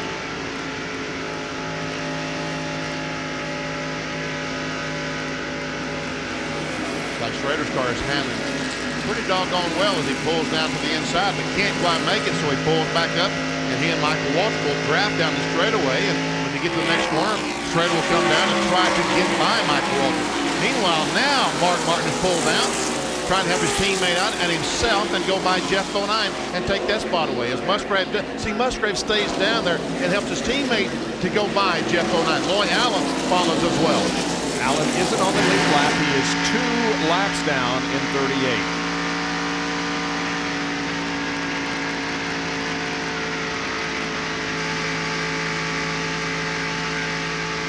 You see Bill Elliott right at the very top of the screen. Very, very high. He's been running on the bottom.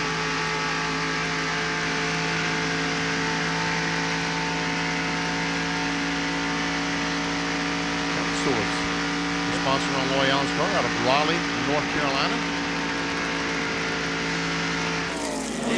Uh-oh. Jeff Gordon, who has put some distance between himself and Marlin. He is.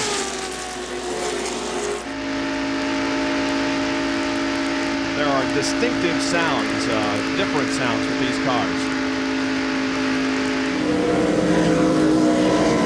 You'll hear a more traditional sound with the 24.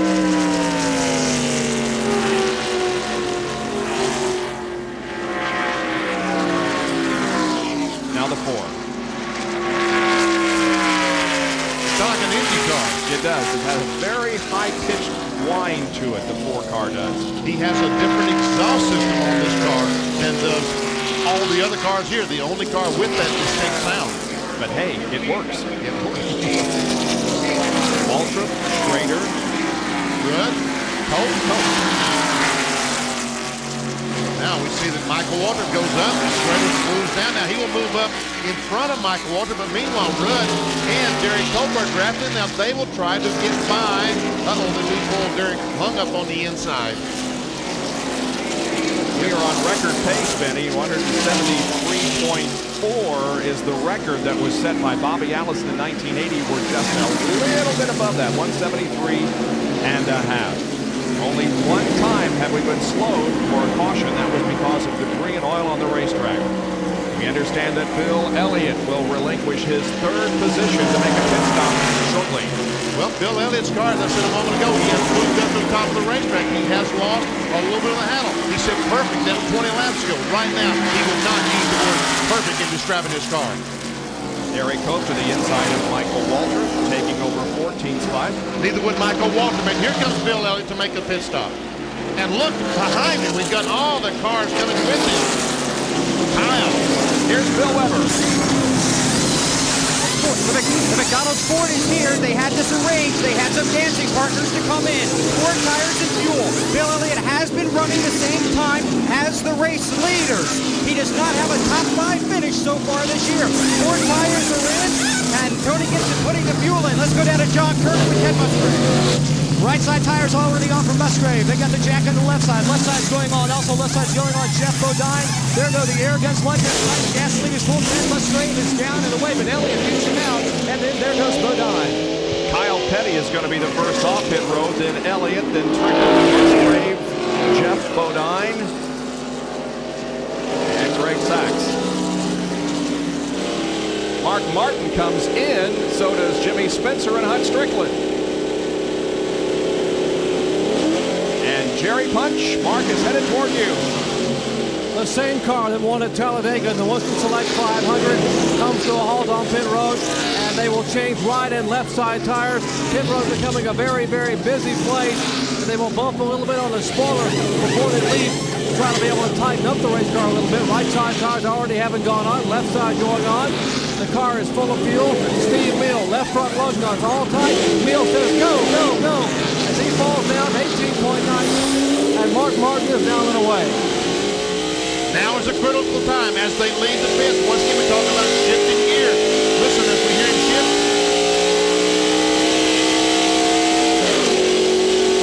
Right there was a critical time. If you can get over that one period, your engine should be okay. But that's where you burn the piston. Dale Earnhardt is coming in, so is Robert Presley as we watch Mark Martin build back up on the RPMs and the speed. Earnhardt is in. John Kernan. It'll be a 4-tire change in fuel for Dale Earnhardt. Also, they push in. You see the crewman pushing in on the front fenders to tighten the car up. Remember, Jerry Punch told you they pulled them out last time. Makes the nose push down, and now there's a problem with the air wrench. Andy Petrie has to come over as the leader's coming around. Petrie now on the left side. The air gun is broken, and Andy had to come across the wall and get one. Earnhardt, a very long pit stop, and now he's down and away. 26 even to Jerry Punch. And here are the lead two cars in the pit. You can see a 4-tire change on both cars. You can see both cars pitting nose to tail. Sterling Marlin's Kodak Chevy, and in front of it, behind him is the DuPont Chevrolet Monte Carlo of Jeff Gordon. They will push up on the rear spoiler on Gordon, try to correct a problem with the car being a little bit too loose. As he is Gordon down and away, left side tire going on the Kodak Chevrolet, and he will exit. Now here's the Budweiser Chevrolet. What a run Kenny Schrader had. Remember the problem he had earlier on the first pit stop of sliding by his pits? Not the problem now. They bumped the rear spoiler. A lot of drivers complaining their cars are getting very loose in traffic. As we saw, they bumped that rear spoiler on the Budweiser Chevrolet. Right side tires going on. They also make a chassis adjustment in the right rear. Now left side tires are on, and the Budweiser Chevy is down and away. A little under second. 20.1 seconds. Here comes Morgan Shepherd, Michael Waltrip, Terry Labonte out in front of Ted Schrader. Great pit stop by the Sitco crew. Eddie and Lynn Wood. Now watch this. I want you to watch the 4 and 24 coming in. Jeff Gordon comes in. He will stop first. The 4 car will go. And watch the DuPont crewman run and follow the 4 car. Watch that guy. What's he doing? He just stands there and watches these guys pit. Well, it looks like he grabs the right rear tire off the 4 car so he doesn't block the 24 in. Very good. Man, I thought he's part of the pit crew. Now there is a space there between those 2 cars, but still, if there was a tire there, it would definitely delay Jeff getting out. Exactly. He was afraid he'd roll that tire in front of the 24 car. Now, Schrader did not overshoot his pit, but he sure had to climb on the brakes again. And a black flag for the 21, Bill. How come? Too fast down pit road, 4,100 RPMs. Morgan Shepherd with a speeding ticket comes in, stop and go, he's on his way. He was the dancing partner for Terry Labonte. Terry said, I'm not coming in alone, find me somebody that's gonna pit with me. That person was Morgan Shepherd. Great pit stops by both teams, but Morgan too fast off pit road, extremely costly here today. You can have a good pit stop, but then you get penalized for going too fast on pit road. Sorry about that, guys. There's the 10 car of Ricky Rudd, and it is the leader of the Pepsi 400 at the conclusion of 96 laps. Back with more at the Daytona International Speedway in just a moment. Stay with us. If you watch the Ricky Rudd crew work on the Tide Ford Thunderbird, which was being shown as our leader. Remember 2 years ago at Daytona in the 500, Sterling Marlin went 57 laps, ended up winning the race. Well, we're going to roll the dice in the Tide pit. Billy Engel told me this will be the final scheduled stop for Ricky Rudd. He said we are getting outstanding fuel mileage. Now, folks, that means if you got a calculator, they're going to have to run 63 laps on fuel. They're going to have to hope for the caution flag, but they do not plan to come back in. And if they don't, they'll win. How about that? Hey, Rusty Wallace at Talladega, remember the Winston Select 500? He was planning on running something like 70 laps. As a matter of fact, he did run 66 laps. So I think Ricky Rudd can do it. We shall see. We're riding with Jeff Gordon, who has picked up the lead once again with Rudd's pit stop. Sterling Marlin the second, then Mark Martin, Dick Trickle, Ted Musgrave, Bill Elliott, Jeff Bodine, Kyle Petty, and Hunt Strickland, the top 10. Jeff Gordon has won more money than anyone else in 1995, already over $1 million, and he has led more laps than anyone else. And of course, 7 pole positions. Well, he's running by himself, so we'll go back and try to find some action. Well, let's see. Where's the second place car? There he is. Sterling Marlin, the second place car. Well, he's got no one around him. Let's go back and see if we can find a race back here. There's Ricky Craven. He goes by. Ricky Craven, like I said. Okay. Here comes. There's Mark. There's Mark. How about that? Yeah. And Dick Trickle and Ted Musgrave. So there's our battle. Let's hang around right here and see what happens. Meanwhile, Bill Elliott right behind this group is falling back from this group. So obviously, Elliott, something not quite right with the McDonald's Ford after the last pit stop. Not perfect like it was earlier. Exactly. He will not use the word perfect again. Well, right now he wouldn't use that word.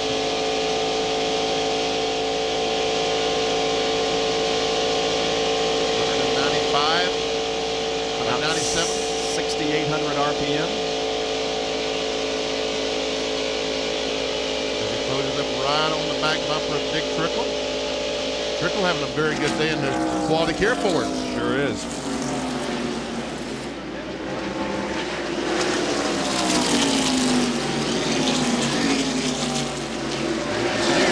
Front of Dick Trickle is Mark Martin as he goes by Chuck Bound in the Finalube Chevrolet. By the way, Dick Trickle's best finish of the year was here at Daytona in February. He finished 11th.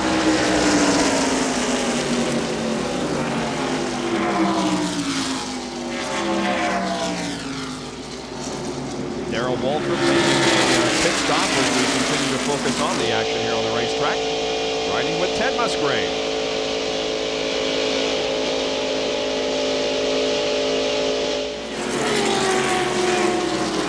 Derek Cope, Michael Waltrip, and Ricky Rudd are running together. There's Bobby Hamilton, the 43. Jerry Labonte, Kellogg's car also as well. We see Rudd. Some of these other cars might not be able to make it to the end. So Rudd right now just needs to catch on someone, grab, and try to win this thing on fuel mileage. This is 16th, 17th, and 18th here.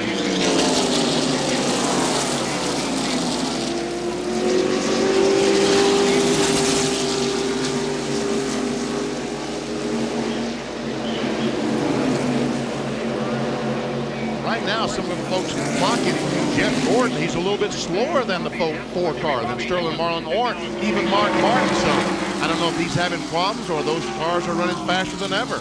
But right now the 24, even though he's leading the race, is not the fastest car on the racetrack.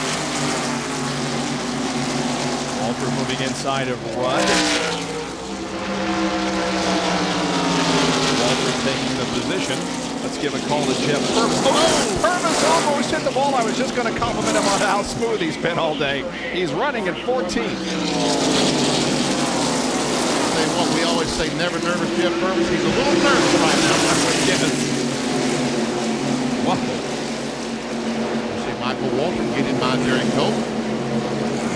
Rudd. John Kernan has more on Jeff Purvis.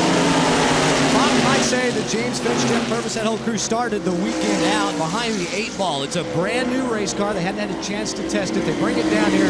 They get out. They get a half a lap around the racetrack, and they burn the pistons. They got no practice on qualifying Thursday. They went out the only practice lap they turned, actually. But when they qualified, they still managed to make it into the top 20. Jeff said his job today, just try and ride around, stay out of trouble, keep that car nice and clean, and come through. But hopefully, cross your fingers, a top 10 finish. And Benny, let me tell you something else. If you ever get down there around James Finch's truck, they got some of the best food you can find in the garage here. I sampled it yesterday and purposely didn't tell you about it because they had a limited amount. Oh, yeah. I've been down there before, John. I just missed it yesterday, that's all. Don't tempt you. Limited amount of food. Bobby Hamilton in car 43 is running 20th. He started back at about 40th spot, didn't he? He started 39. Yep. One of the provisional starters. He had a poor qualifying run on Thursday and decided not to re-qualify on Friday. They had a provisional to use, and they spent that time trying to work on the chassis instead of working on qualifying.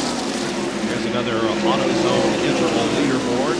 The difference between first and second is now almost a second, and Jeff Gordon has a 12-second advantage on Ted Musgrave running back in fifth.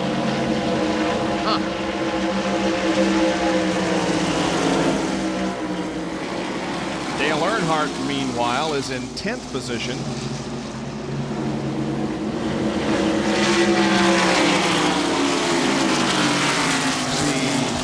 Jeff Burton. We see Earnhardt with clear racetrack in front of him as he comes down right by us. He's running a little bit faster. We see Jimmy Spencer. Earnhardt's now 9th, Spencer 10th. So he just was able to still run up pretty high, BP. Yes, he is. So Spencer. Rusty Wallace seems to be running a little bit better than before. Rusty is 35th. Down a lap. We see Loy Allen back there behind Hutch Strickland. He's a couple of laps down. He probably isn't now because he got a seat.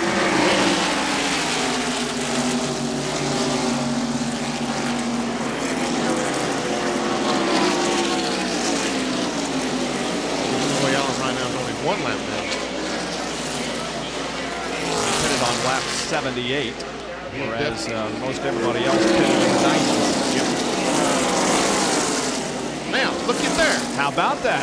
Your 0.99 seconds is a 0. As a matter of fact, he has an advantage on Jeff Gordon. Exactly. Sterling Marlin has retaken the lead of the Pepsi 400. Now, we saw the lead that Jeff Gordon had. Is his car slowing down, or did the 4 car pick up? If we see Terry Labonte going by Jeff Gordon and also Ricky Rudd trying to get by. 15th, 16th, and 17th there. There's Jeff Burton, the Rebestos car, following him. Well, Sterling Marlin has just been absolutely amazing this year. He is the points leader at the halfway mark of the season, and here's how he got the lead from Jeff. Down the back straightaway, he just pulls over and just motors by Jeff Gordon. Looked like an earlier pass that we saw in that corner. Jerry? Well, standing in Jeff Gordon's pits a moment ago. Now, Gordon's basically been very consistent with his laps, running about 48.44 seconds, 48.43 a lap. But the big difference there is the 4 car. He is running laps at 48 seconds flat. That is 0.4 of a second quicker per lap than the 24 car. Wow. That is impressive. It is impressive that in race trim, they're able to. Earnhardt qualified at 47 flat. And right now, they're racing 1 second slower.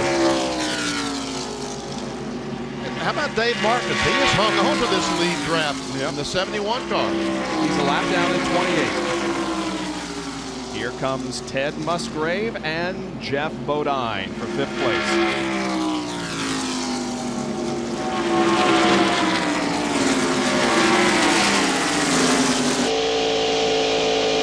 Musgrave is kind of quietly making a name for himself this year in Winston Cup racing, Bob. He sure is.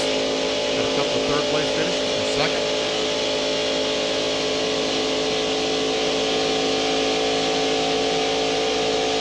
How has he done it, and how has he moved up to his 4th position in the point standings this year, 85 behind the leader? Well, in 1994, he had 1 pole, but no top 5s and only 4 top 10s. In the first 14 races of 1995, he has 5 top 5s and 8 top 10s. That's how. Yes, sir. There have been many interesting, impressive drivers in 1995, Ted Musgrave among them, but certainly Sterling Marlin would also have to get a nod in that category because he is the points leader and he is the leader of this race. at the conclusion of 110 out of 160 laps. Sterling Marlin leads the Pepsi 400. Gordon is second, then Mark Martin, Dick Trickle, Ted Musgrave. We'll be right back. Bob Jenkins, Benny Parsons, Jerry Punch, John Kernan, and Bill Weber back at Daytona International Speedway. Happy 4th of July weekend to all of you. We're at the Pepsi 400, and we have completed 113 of the 160 laps. The yellow car is the leader. That's Sterling Marlin. Second place is Jeff Gordon there in the 24. Jeff Gordon going by Rick Master, the Skoll Ford, and now Sterling Marlin trying to put Bobby Hillin in the Jasper Engine US Air car down a lap. Trying. If he does put a lap on him, there will be 24 cars in the lead lap. Hillin is 25th. Sounds like from some of our observers that there may be some debris in turn number 2. That was from one of the competitors, so NASCAR will check that situation carefully. There's the third place car, Mark Martin. His car is running so much better than it did earlier in the day.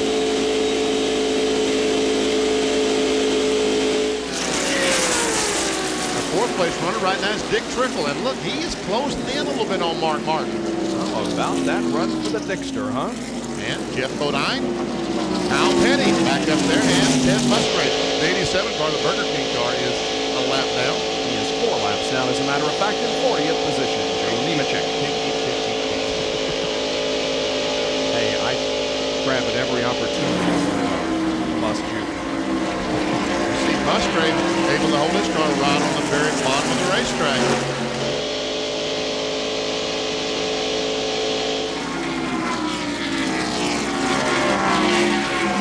Let's see where Bill Elliott is. He certainly isn't as strong as he was earlier. He is back to 8th position. Bill, what's wrong with the car? Well, Bob, when they pitted, they only changed 4 tires, and Tony Gibson told me that's the problem. Bill's pushing on this set of tires. He's loose out there. He's radioed back in that he can't hang on to it anymore, so he's just going to stay out there and ride around until they get a caution or need to pit. So Benny, I guess perfect only lasts 1 pit stop here at Daytona.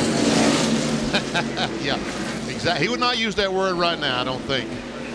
You know, Bill Elliott was one of the drivers yesterday announcing the groundbreaking of the Daytona USA, theme park, or they're going to have here at the Speedway? Right by the main office. Looky here, Jeff Gordon closing up on the back bumper of Sterling Marlin. So Marlin didn't run away from Jeff, although he passed him and put a few car lengths between himself and Jeff, but now Gordon is caught right back up. And I tell you what, Jeff Gordon is just cooking right now. He is absolutely so hot because all the air from the hot air from his car and from that 4 car is coming right back in that car. They want to come up now and make the pass and get away. They don't want to run those field bumps. It's simply too hot in those cars. While we watch this, Bobby Hamilton is on pit road. An unscheduled pit stop for the Richard Petty car. Oh, look at this. Oh, man, Jeff Bodine in the 37 almost made contact as they came off that corner. It's John Andretti that they had to scramble to get by. Andretti running back in 29th position, a lap down. Let's see that again, huh? There we see the 7, Jeff Bodine, as he closes up on the back bumper of Andretti. Closed very quickly. Andretti having some trouble getting to the corner. Kyle Petty is closed up on the back bumper of Jeff Bodine. Jeff is 5th. Kyle 6th. There's a run down the top 15 cars. We see that Terry Labonte right now in 15th place. Earnhardt in 9th.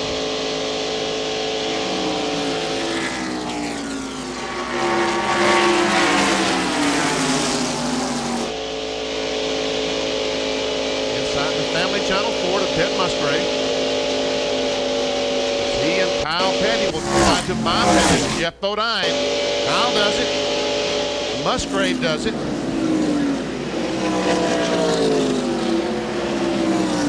Jeff shuffled back a couple of spots to what, 7? Yep. Kyle up to 5th, Musgrave to 6th. Tell you what, after Nemechek fixed that spark plug, Yep. car's running very well. He stayed right up with this group in the last few laps.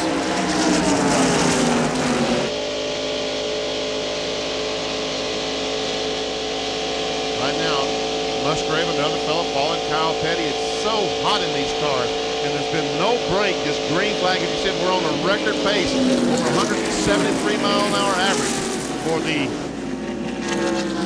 300 miles that we've run so far.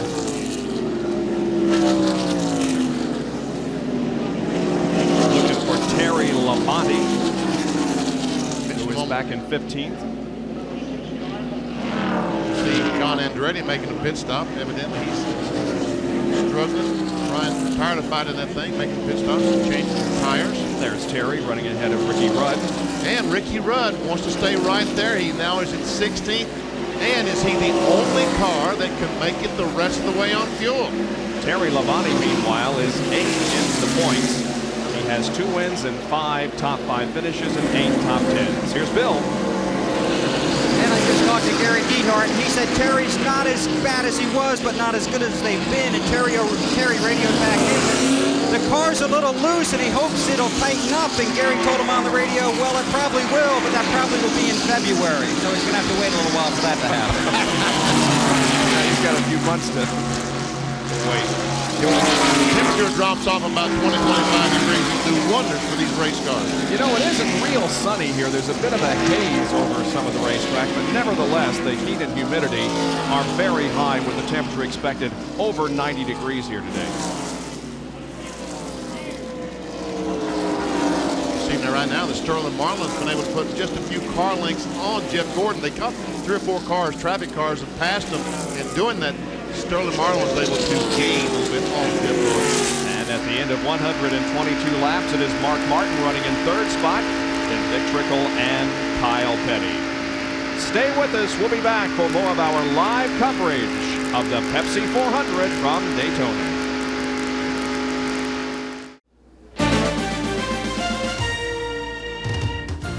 Track Facts are brought to you by Quaker State, the intelligent oil for longer engine life.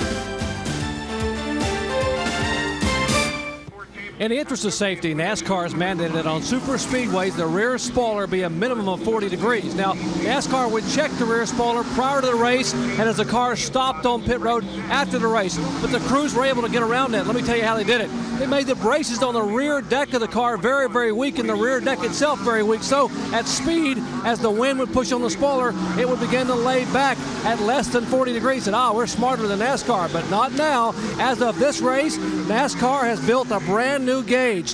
This baby right here weighs 11 pounds. They hang that gauge on the spoiler and pulls down 11 pounds, and the spoiler has to be a minimum of 40 degrees with all that weight on it. So you got to make it very, very strong and firm where the wind won't move it. Bob? All right, thank you, Jerry. Jack Roush had the most popular truck here on Thursday, the first day here, because he has a machine shop in the back of his truck, and they're all in there making braces for the rear spoiler. Ted Musgrave and Kyle Petty continue to battle it out on the racetrack. That is the #1 car of Rick Mast that Musgrave is passing right now. Once again, we saw in NASCAR today Rick Mast talking about getting out of Rock Bridge, Bass County. Easy for you to say. Rock Bridge County, Virginia, where they've had all the floods. A helicopter or something? Yeah, they sent a helicopter for him. He's not having a lot of luck up there. Said he built his house a quarter of a mile up the road and on top of a hill to prevent the flooding that he experienced early, but still the water has gotten up to him so that he had to get a helicopter out of there. Bill Elliott's problems continuous. Jimmy Spencer goes by. Here goes Robert Presley, and here goes Strickland. Where I say there goes. He tries to go side by side when they get to the corner.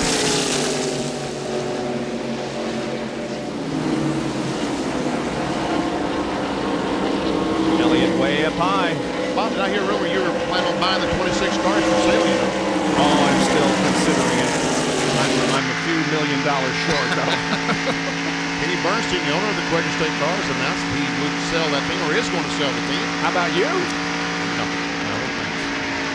Me and you and all of us here together probably couldn't run up enough money to buy them. The 19 car is a couple of laps down. Way out. Just one in 28th position. But still, he's hanging right with Elliott. Elliott right now, about anybody can hang with Elliott as he struggles trying to get around the racetrack. Oh, we got a crash. Our first of the day involves Jeff Purvis. He came off corner number. Did he hit anything? I guess he did hit something, Benny. No, not yet. Well, maybe not. He just got some flat tires. And right now, we see he's knocked the front air dam off the car down in the grass. He's trying to get back to pavement, but the car stalls right there. Caution is out for the second time on lap 131. Jeff Purvis off of corner number 4. Slid down through the tires are flat now and it won't go. He's trying to move forward, but the bottom of the car is dragging the racetrack and he just can't simply go forward. Here it is once again. We'll see what happened. There he is. Right in front of the leader, Sterling Marlin. Oh, woo. Watch, we see the tires blow out. Now he gets in the grass and starts doing some plowing, and it's not good on those cars. See how flat the tire is, and just will not roll. They'll have to get the record there to pick the car up. Watch as he throws the dirt. Look, he's trying to, the car is high centered and just no traction there under the rear wheels. Oh, he's sure digging a hole though. And France is not going to like him digging up his dirt like that. Well, now we're going to see. Now Ricky Rudd's, all of his plans gone out the window. Right. Because they're all going to pit, they're all going to change tires, and all of them can make it from here. We have 31 laps to go. I'm proud of you. You did that very well. How about that? You'll all show up this time. What? Sure they will. They're just playing cat and mouse here. Here comes Marlin, Gordon, Martin, and the others. All those on the lead lap, or most of those on the lead lap, coming in. All those cars staying on the racetrack are laps down, cannot pit. Only cars on the lead lap allowed to pit the first time by. Jerry Punch. And here's Martin, Marlin, and Gordon pitting about 15 feet apart down toward turn 1. We would expect to see a routine 4-tire change. They clean the windshield on both cars, pump them off in fuel, and as you said, Benny, everyone can make it the rest of the way here on fuel, no questions whatsoever. A chassis adjustment on the 24 car. And a little bit on the Marlin machine, too. Yes. Jeff Gordon had a little bit the fastest time, and he does beat Sterling Marlin out. Here comes Martin. Who'll be the next car? Looks like Kyle Petty, then Dick Trickle, Musgrave, and Earnhardt. Earnhardt, good pit stop for him, and Jeff Bodine goes out. And then Ricky Rudd. Elliott has to go to the grass to avoid hitting cars as he comes out. Now that'll get the car back to the pits. Meanwhile, the wrecker has arrived at Jeff Purvis's car. He's the reason for the caution here on lap 131.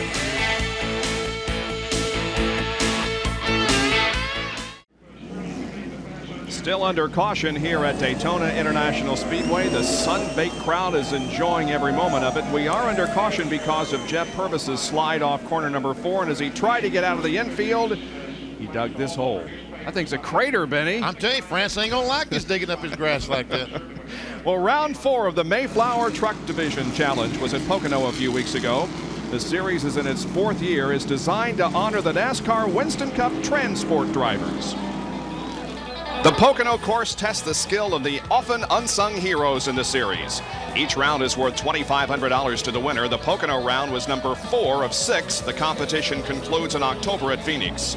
Rodney Pickler is the defending champion. He also won the 92 challenge and is a driver for the Joe Gibbs Interstate Batteries team. 3 different winners in the first 3 races this year.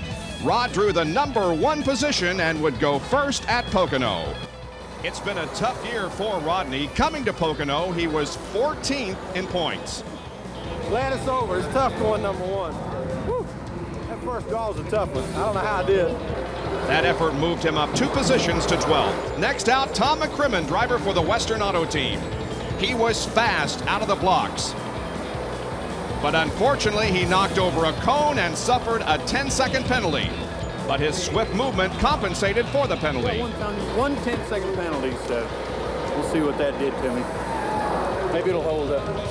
McCrimmon moved from 7th to 2nd in points. Next up, Earl Barban Jr. from Penske South, the Miller Genuine Draft Team. He's having a good year, 3rd in points going in. He didn't win here at Pocono, but his effort elevated him to the points lead. Not everyone was successful, though. Spirit still ran high for Dan Heitke and the Bud team. How you doing? Think about your run.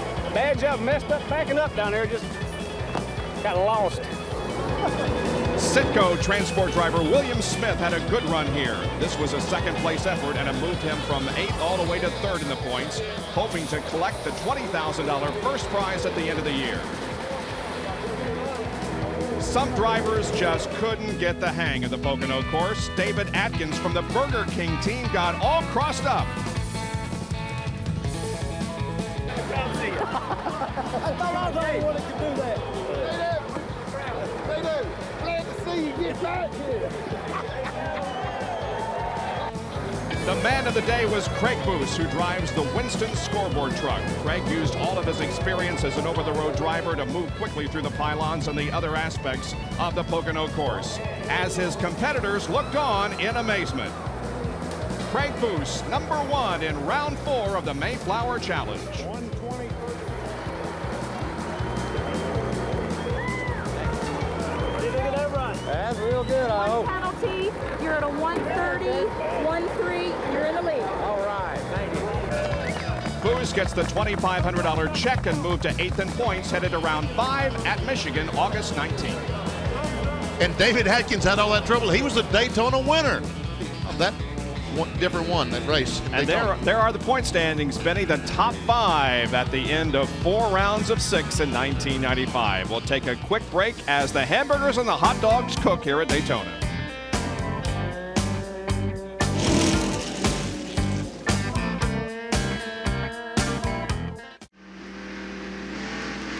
ESPN Speed World today at Daytona International Speedway in Florida for the Pepsi 400. About to go back to racing after a caution because of Jeff Purvis. Look at the crowd. Record crowd here for this event. The green flag waves and we are back to racing on lap 135. The leader is Jeff Gordon. And there are all the cars on the lead lap right behind Jeff Gordon, headed by Sterling Marlin.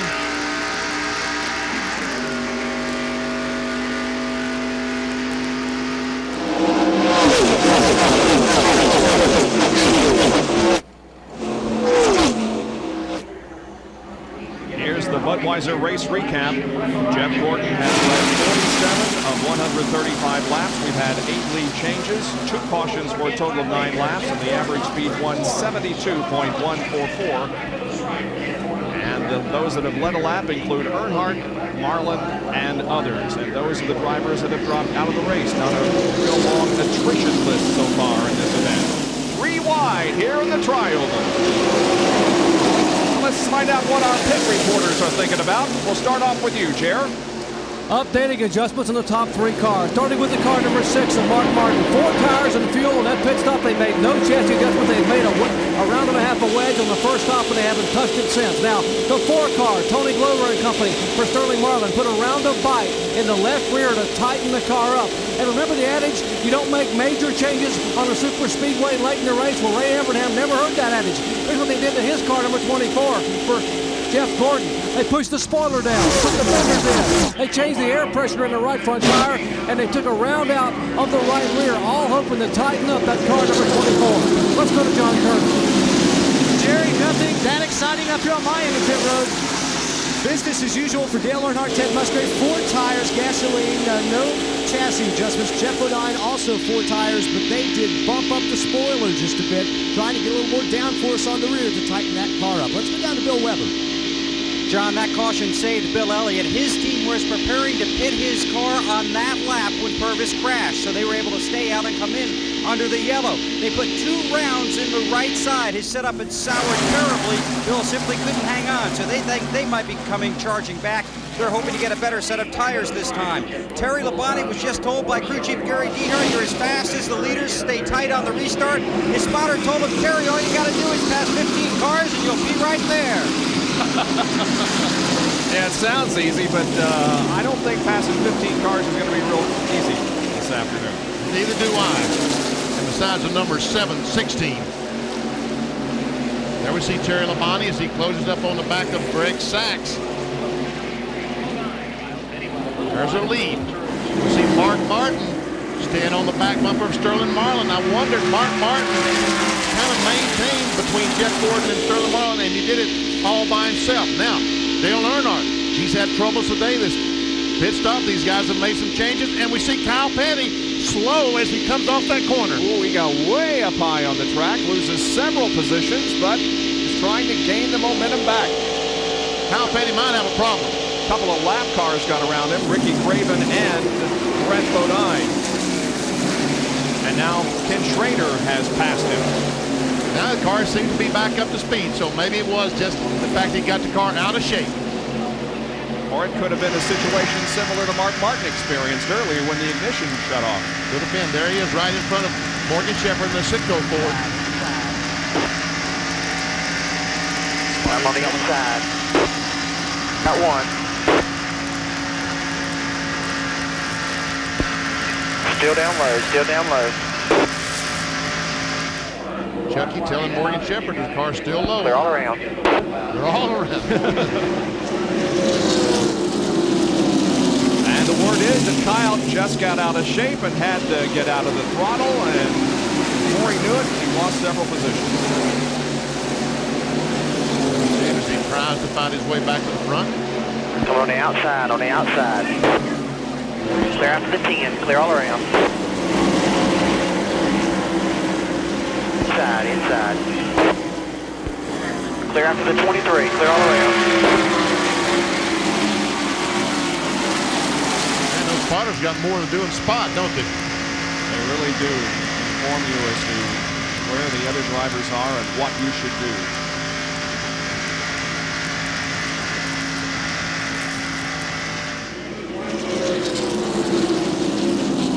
Outside, outside. Elliott Still there, still there.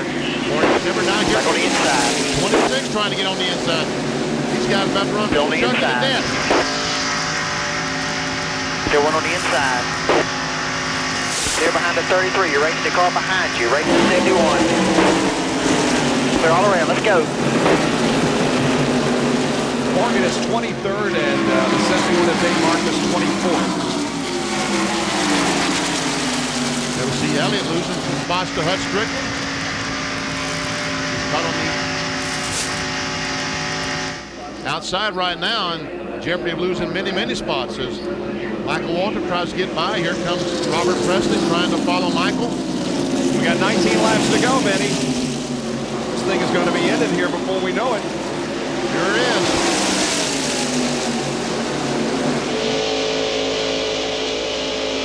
There's Earnhardt has been able to get by Musgrave. Now, this was the fastest car in practice, the Goodrich Chevrolet. Is he as fast now as he was on Thursday? If he is, those guys in front might be in trouble. Earnhardt running 5th. Ted Musgrave is 6th. There we see the leaders. Jeff Gordon, Sterling Marlin, and Mark Martin.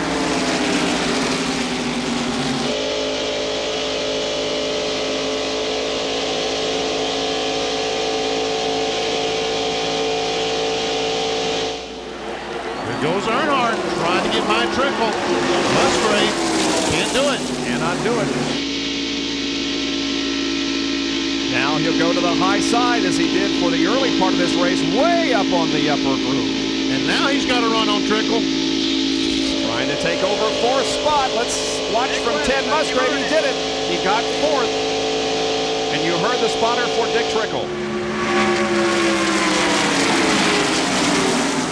Earnhardt, just like in Daytona, remember when he stopped and made that tire change and closed on Sterling Marlin, going towards the front.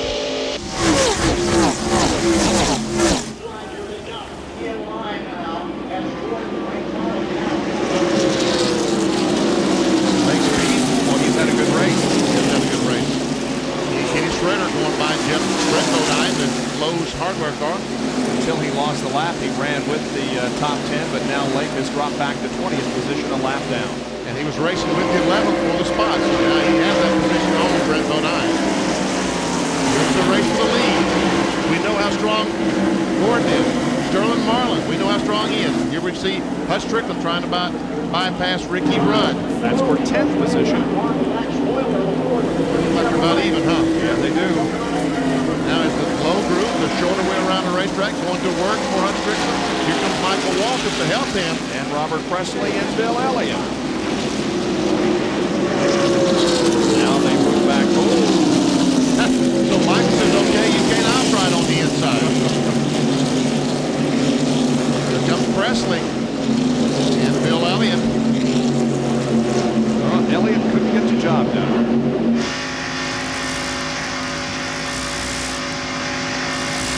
On the outside, he's on the outside. Outside. He's clear behind the 7. Clear behind the 7. Clear. Clear all around.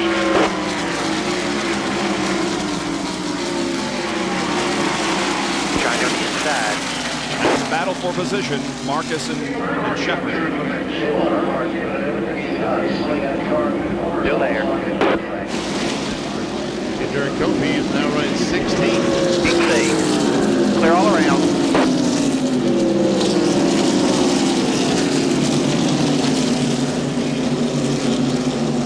We've only got 15 more laps to go. There are the top 3. It's Jeff Gordon leading Sterling Marlin, Mark Martin, Dale Earnhardt, and Dick Trickle. We'll be right back. ESPN Speed World coverage of the Pepsi 400 from Daytona is being brought to you by Chevrolet. One car company has won more races in the history of NASCAR, genuine Chevrolet. By Smooth Busch Beer and easy drinking Busch Light. Busch, the official beer of NASCAR. And by NASCAR Story. To order, call 800-71-NASCAR. Well, it is still Jeff Gordon leading Sterling Marlin, but from there on back, the positions have changed just a little bit as Dale Earnhardt has gone to 3rd. And the story here is Mark Martin, who was in 3rd, but now has dropped back to 7th. Dale Earnhardt passed him coming in. Now we see Kenny Schrader going towards the front. He just gets by Ted Musgrave. Now here comes Mark Martin trying to get back by his teammate. Jerry, what happened to Martin? I just spoke with Steve Mill. He said that they had discussed possibly pulling over and letting the 3 car go by and try to let the 3 car pull them up to the 4 and 24. So that's what they did, decided to pull over. And then when Earnhardt went by, Mark couldn't hold on. Earnhardt just pulled away, and therefore he lost Earnhardt's draft in about 3 other spots on the racetrack. Here's Strickland going to the inside of Jeff Bodine, and he was almost in the grass, Benny. I mean, that white line is divides the apron on the racetrack. He was on the apron as he went down the back straightaway. And he goes by Bodine. Here comes Derek Cope. He goes by Jeff Bodine.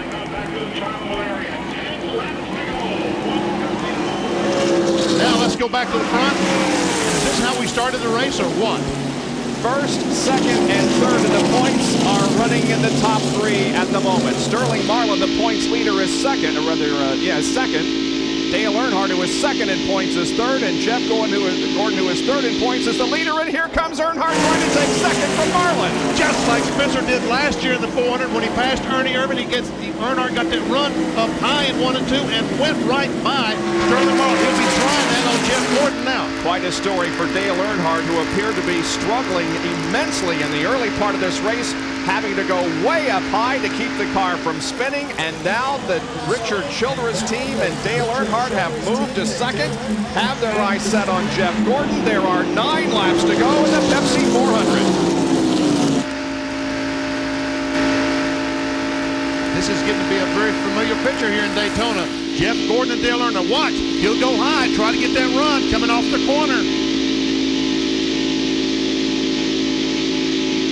Off the corner, let's see if he makes a move. Doesn't have quite enough momentum build up, Benny. Still about a 2 or make that, 1 car length separation between first and second as Earnhardt closes in. And the Rainbow Warriors are holding their breath. They are. They're saying a prayer. Marlin seems to have dropped back just a little bit, Benny. Yes, he does. Maybe he just waited to see what's going to happen with here and then get these cars lined up. He has no one to run with. These 2 cars are hooked up nose to tail. And Sterling Marlin is a little bit too far back. Here we go, Earnhardt again. Up on the high side, trying to get that run, coming down off turn 2.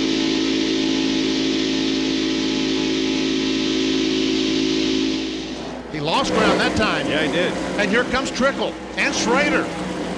And Mark Martin. Don't go away, folks. This thing is far from over.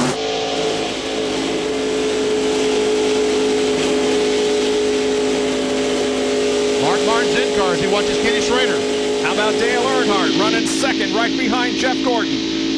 And the leader, Jeff Gordon, looks back on second place Dale. They cross the line again in complete lap 153, 7 to go. Now is Earnhardt going to try once again? Yes, he is. Trying his best to get a run as he comes off the second corner. Trying to get that momentum up. It's not getting him any place though, Benny. He could maybe close in on Jeff at that point, but from there on, Jeff just seems to have command. Jeff Gordon has never won here at Daytona. Earnhardt, of course, is a two-time winner here, but both of the victories have come in this race. Jeff Gordon has won the Dash. He's won a 125-mile qualifying race here in Daytona, but he's never won a points-paid race. Right.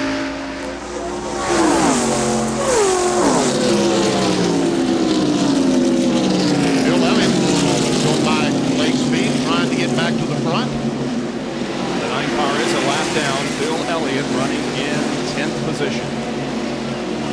Once again, Earnhardt up on the high side of the racetrack in turn 2, off the banking now and down the backstretch. They just can't mount a charge. It's 5.5 laps to go.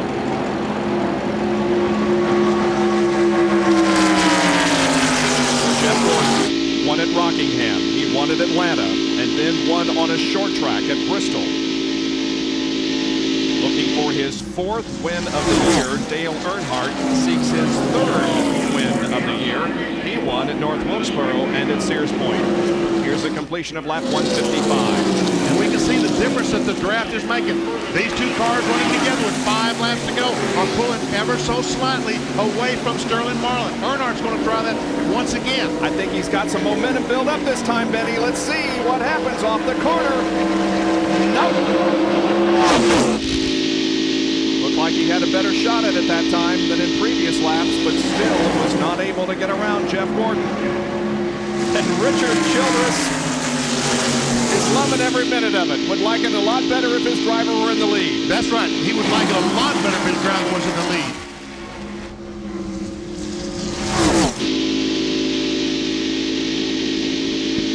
You know, right now Earnhardt keeps trying that high groove, Now we have a crash in turn number 3. Are we going to end under caution? This could be the race coming back for the line. These cars did not take the yellow flag. They will be racing back to the line, and the race might be over when they get back. It's Mike Wallace who has crashed in turn number 3. However, the car has slid clear down to the infield grass. It is not in anyone's way. Now let's see as they come off the back stretch and into turn number 3 once again, what is going to happen? This could be the race. The caution flag is waving. The 90 car is underway. He did not stop. We have a safety truck going to him. Here they come off the 4th corner. Onto the tri-oval. This could be the race right here. Gordon is going to beat Earnhardt to the caution flag. And there are 3 laps to go.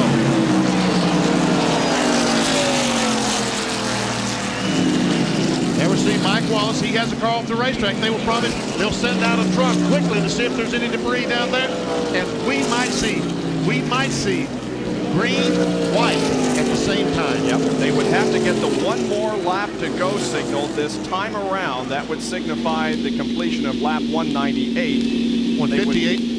Yeah, 158. They would get the green on 159 for the 1 lap dash. Here is the replay of Mike Wallace's crash in turn 3.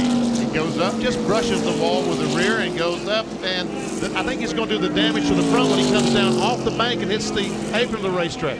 There you see he does the damage when he can't make the transition from the 31-degree bank to the apron of the racetrack. Yep. Wow. Well, let's see what happens here. The pace car has the field in tow as Wallace has made it to his pits. How many you think will pit for tires? Oh, maybe about half the field.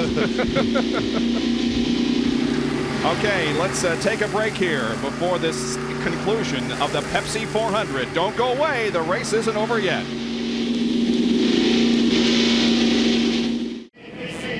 Get ready, folks. This is going to be something. This time around, they will get the green and the white flag. There'll be one lap of competition to decide it all and who wins the Pepsi 400 for 1995. Will it be Jeff Gordon, Dale Earnhardt, Sterling Marlin, or anyone else? We never know at this point. There we see Earnhardt. We had cameras in the first two cars. Benny, you can't help but think right now about what happened to Jeff Gordon at Pocono. Remember? Missed a shift? Yes. Yeah, he's been taking shifting lessons. I'm sure he's not going to let it happen again. No, he will not. I don't think he will miss a shift. You know, with these restrictor plates, it's going to take him quite a while to get to full speed, so it could depend upon who has the better gear. That's right. And drafting is going to be very, very critical down that back straightaway. They could be 5 abreast down the back straightaway because at a reduced speed, drafting even more critical. Here they come. Get ready, folks. Here we go. Jeff Gordon has the field in tow, looking for the green. It's out. The green and white simultaneously. One lap to decide who wins the Pepsi 400.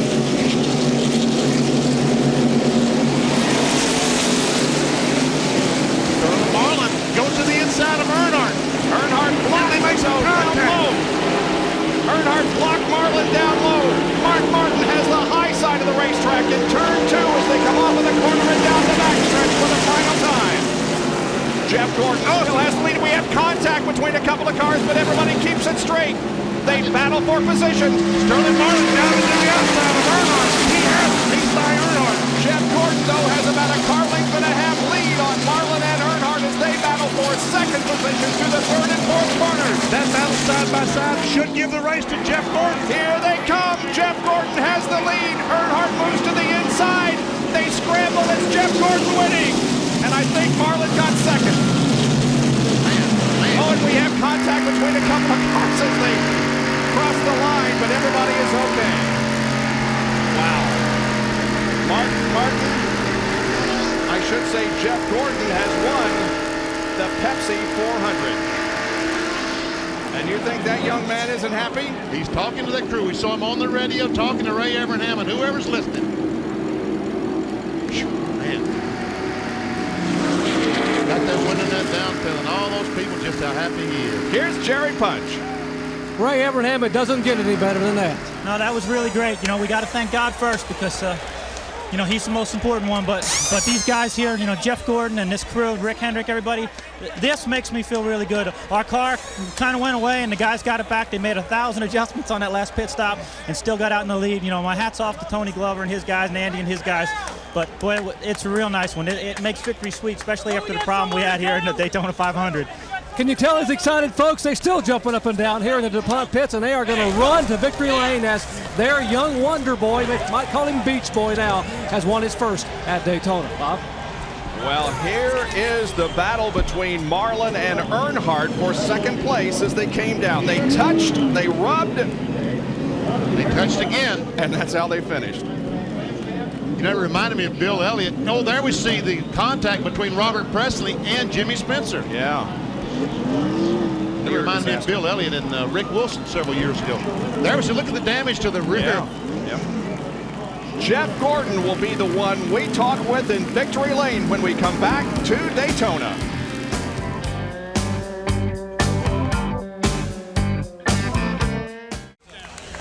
Incredible jubilation here in the 37th annual Pepsi 400, and Jeff Gordon, congratulations. What a way to finish one. Thank you, Jerry. Man, that thing, it was on a rail today. We had one time where we missed a little bit on it, but you know, we had a great pit stop. We lost this thing in the pits here in February, and my guys know it, but they're strong. They fought back, and they won this one for us in the pits. They got us out there first. I said, all you have to do is get me out first, and we can hold them off.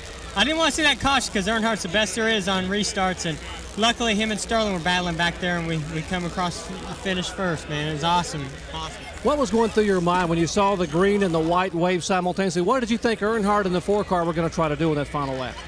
Well, see, Earnhardt kept laying back, and he's really good at like waiting a little bit, and you get out and get away, and then he's got the draft and he just blows right by. So I actually was letting up on the start. I'd take off, I'd slow up a little bit, let his front end get behind me and push me, and then him and Sterling start battling. Once they got side by side, I knew it was all over. But hey, got to thank DuPont Automotive Finishes, Valvoline, Coca-Cola, Kellogg's, GMAC, man.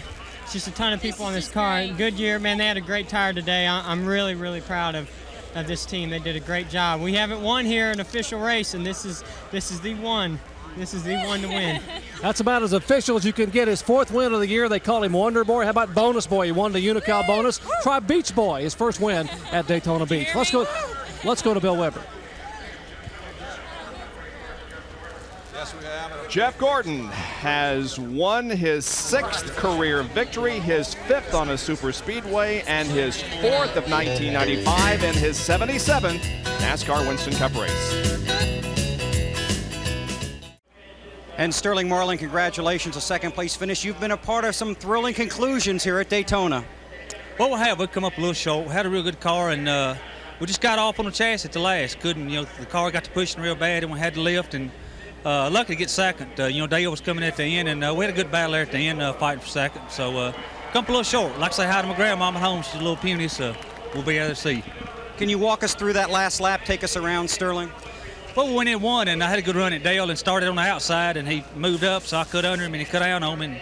And like to wreck us both down there, and had to back up, and everybody else got jumped up behind us, and started down the back straightaway, and he jumped up. I jumped on the outside of him and got by him going in 3, and we was beating the bang and coming through here. Had a good time. You didn't look at any of that behind you, did you? No, I was too busy trying to keep mine in the right direction. I had a little help from the left rear quarter panel, just trying to steer it straight. There we see Earnhardt. There we see just a little bit of contact going down in turn 1 between Sterling Marlin and Dale Earnhardt. Down the backstretch. He finally shifted into high gear at that point. Now the 4 car is going to be beside of him, and that's what's going to win the race for Jeff Gordon. There we see the 4 car come in there.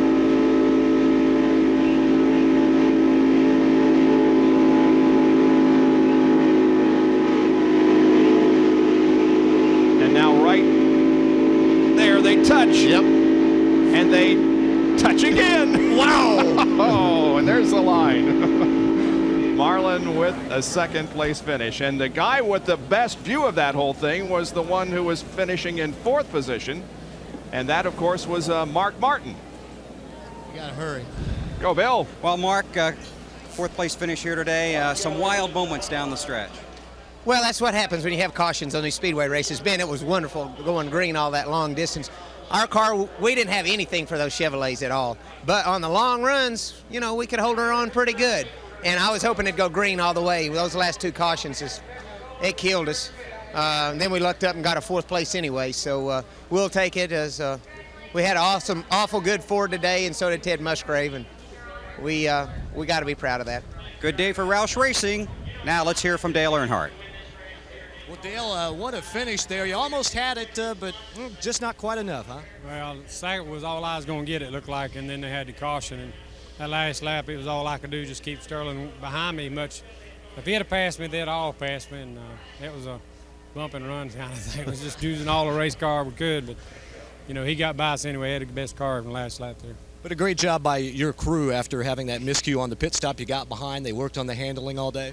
Well, we came back up there. The car's a pretty good car, and the guys worked hard on it. And, we just ran decent all day. We just never did have that edge that we needed in Daytona. Well, a lot of people thought that this would be the guy with the edge, but today comes home 3rd. Dale Earnhardt in 3rd position. The Pepsi 400 won by Jeff Gordon in a dramatic last lap dash. Back with more right after this. Yeah, I never did used to like the Daytona, but now that I got in that Roush car, it's altogether different. They handle good, they got the right horsepower, and you can make a lot of moves out there I never had to do before. That last restart, you were 7th on the restart. You ended up gaining a couple of spots. If you'd had a couple more laps, could you have made it more? Well, it's the way they were beating and banging on each other. Mark and I just hooked up on the outside to get a run on them, and it worked out really well to pinch off the guys down low so we can stay in the draft down the backstretch up high, and it got us a few positions. So I think if Mark and I work together again in Talladega, we'll be in good shape. This guy's in great shape when it comes to the point standing, still in 4th position overall. Let's check in with Bill Weber.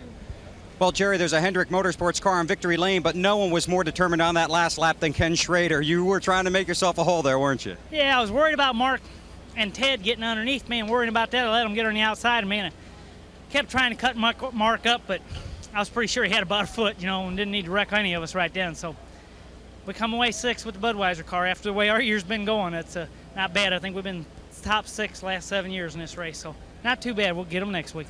So lift for Ken Schrader. Let's go to John Kernan. He's got Kyle Petty.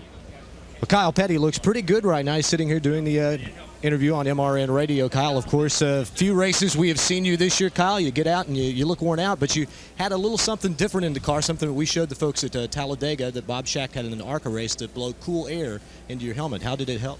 Yeah, I think it worked pretty good. I'm not passed out laying on the ground, so I have to say, and it was really, really hot. The ignition got hot and went out in the car, and we kept having to pour water and stuff on it, kind of like Mark's deal. So it was really extra hot inside the car. So, I think when you get in this situation, it's not that you need a lot of help, you just need a little bit. And, that thing gave us just a little bit. A couple of times I was hoping it'd blow a little bit more so I could pump it into my carburetor and cheat a little bit, but they wouldn't let me. I'd like to say hello to Montgomery Lee and Austin. They're sitting at home. They didn't get to come to the beach this week. They're sitting at the beach in Charleston, but see you next week sometime. It didn't look like anybody was going to catch Gordon or Earnhardt or Marlin, but a good day for you guys. Yeah, it was a really good day. I told Felix last night when I talked to him, I said, we're running pretty decent. We can't run with the 4, we can't run with the 3, the 24, the 18. Those 4 cars are the class of the field. And, we were pretty good. We got up to 5th or 6th, and then when the 18 had trouble, we run 3rd or 4th right along in there, and it was good. And then the ignition started getting hot, just like Mark's did, and it'd run and then it'd quit, and it'd run and then quit. And, and then I ran down across the apron down here and like to wreck there after the last restart, I guess, one of the restarts. So it was, and all in all, it was a good day. All right, congratulations, Kyle. Bob? That's Kyle Petty, and we will have the results and the point standings when we come back to Daytona in just a moment.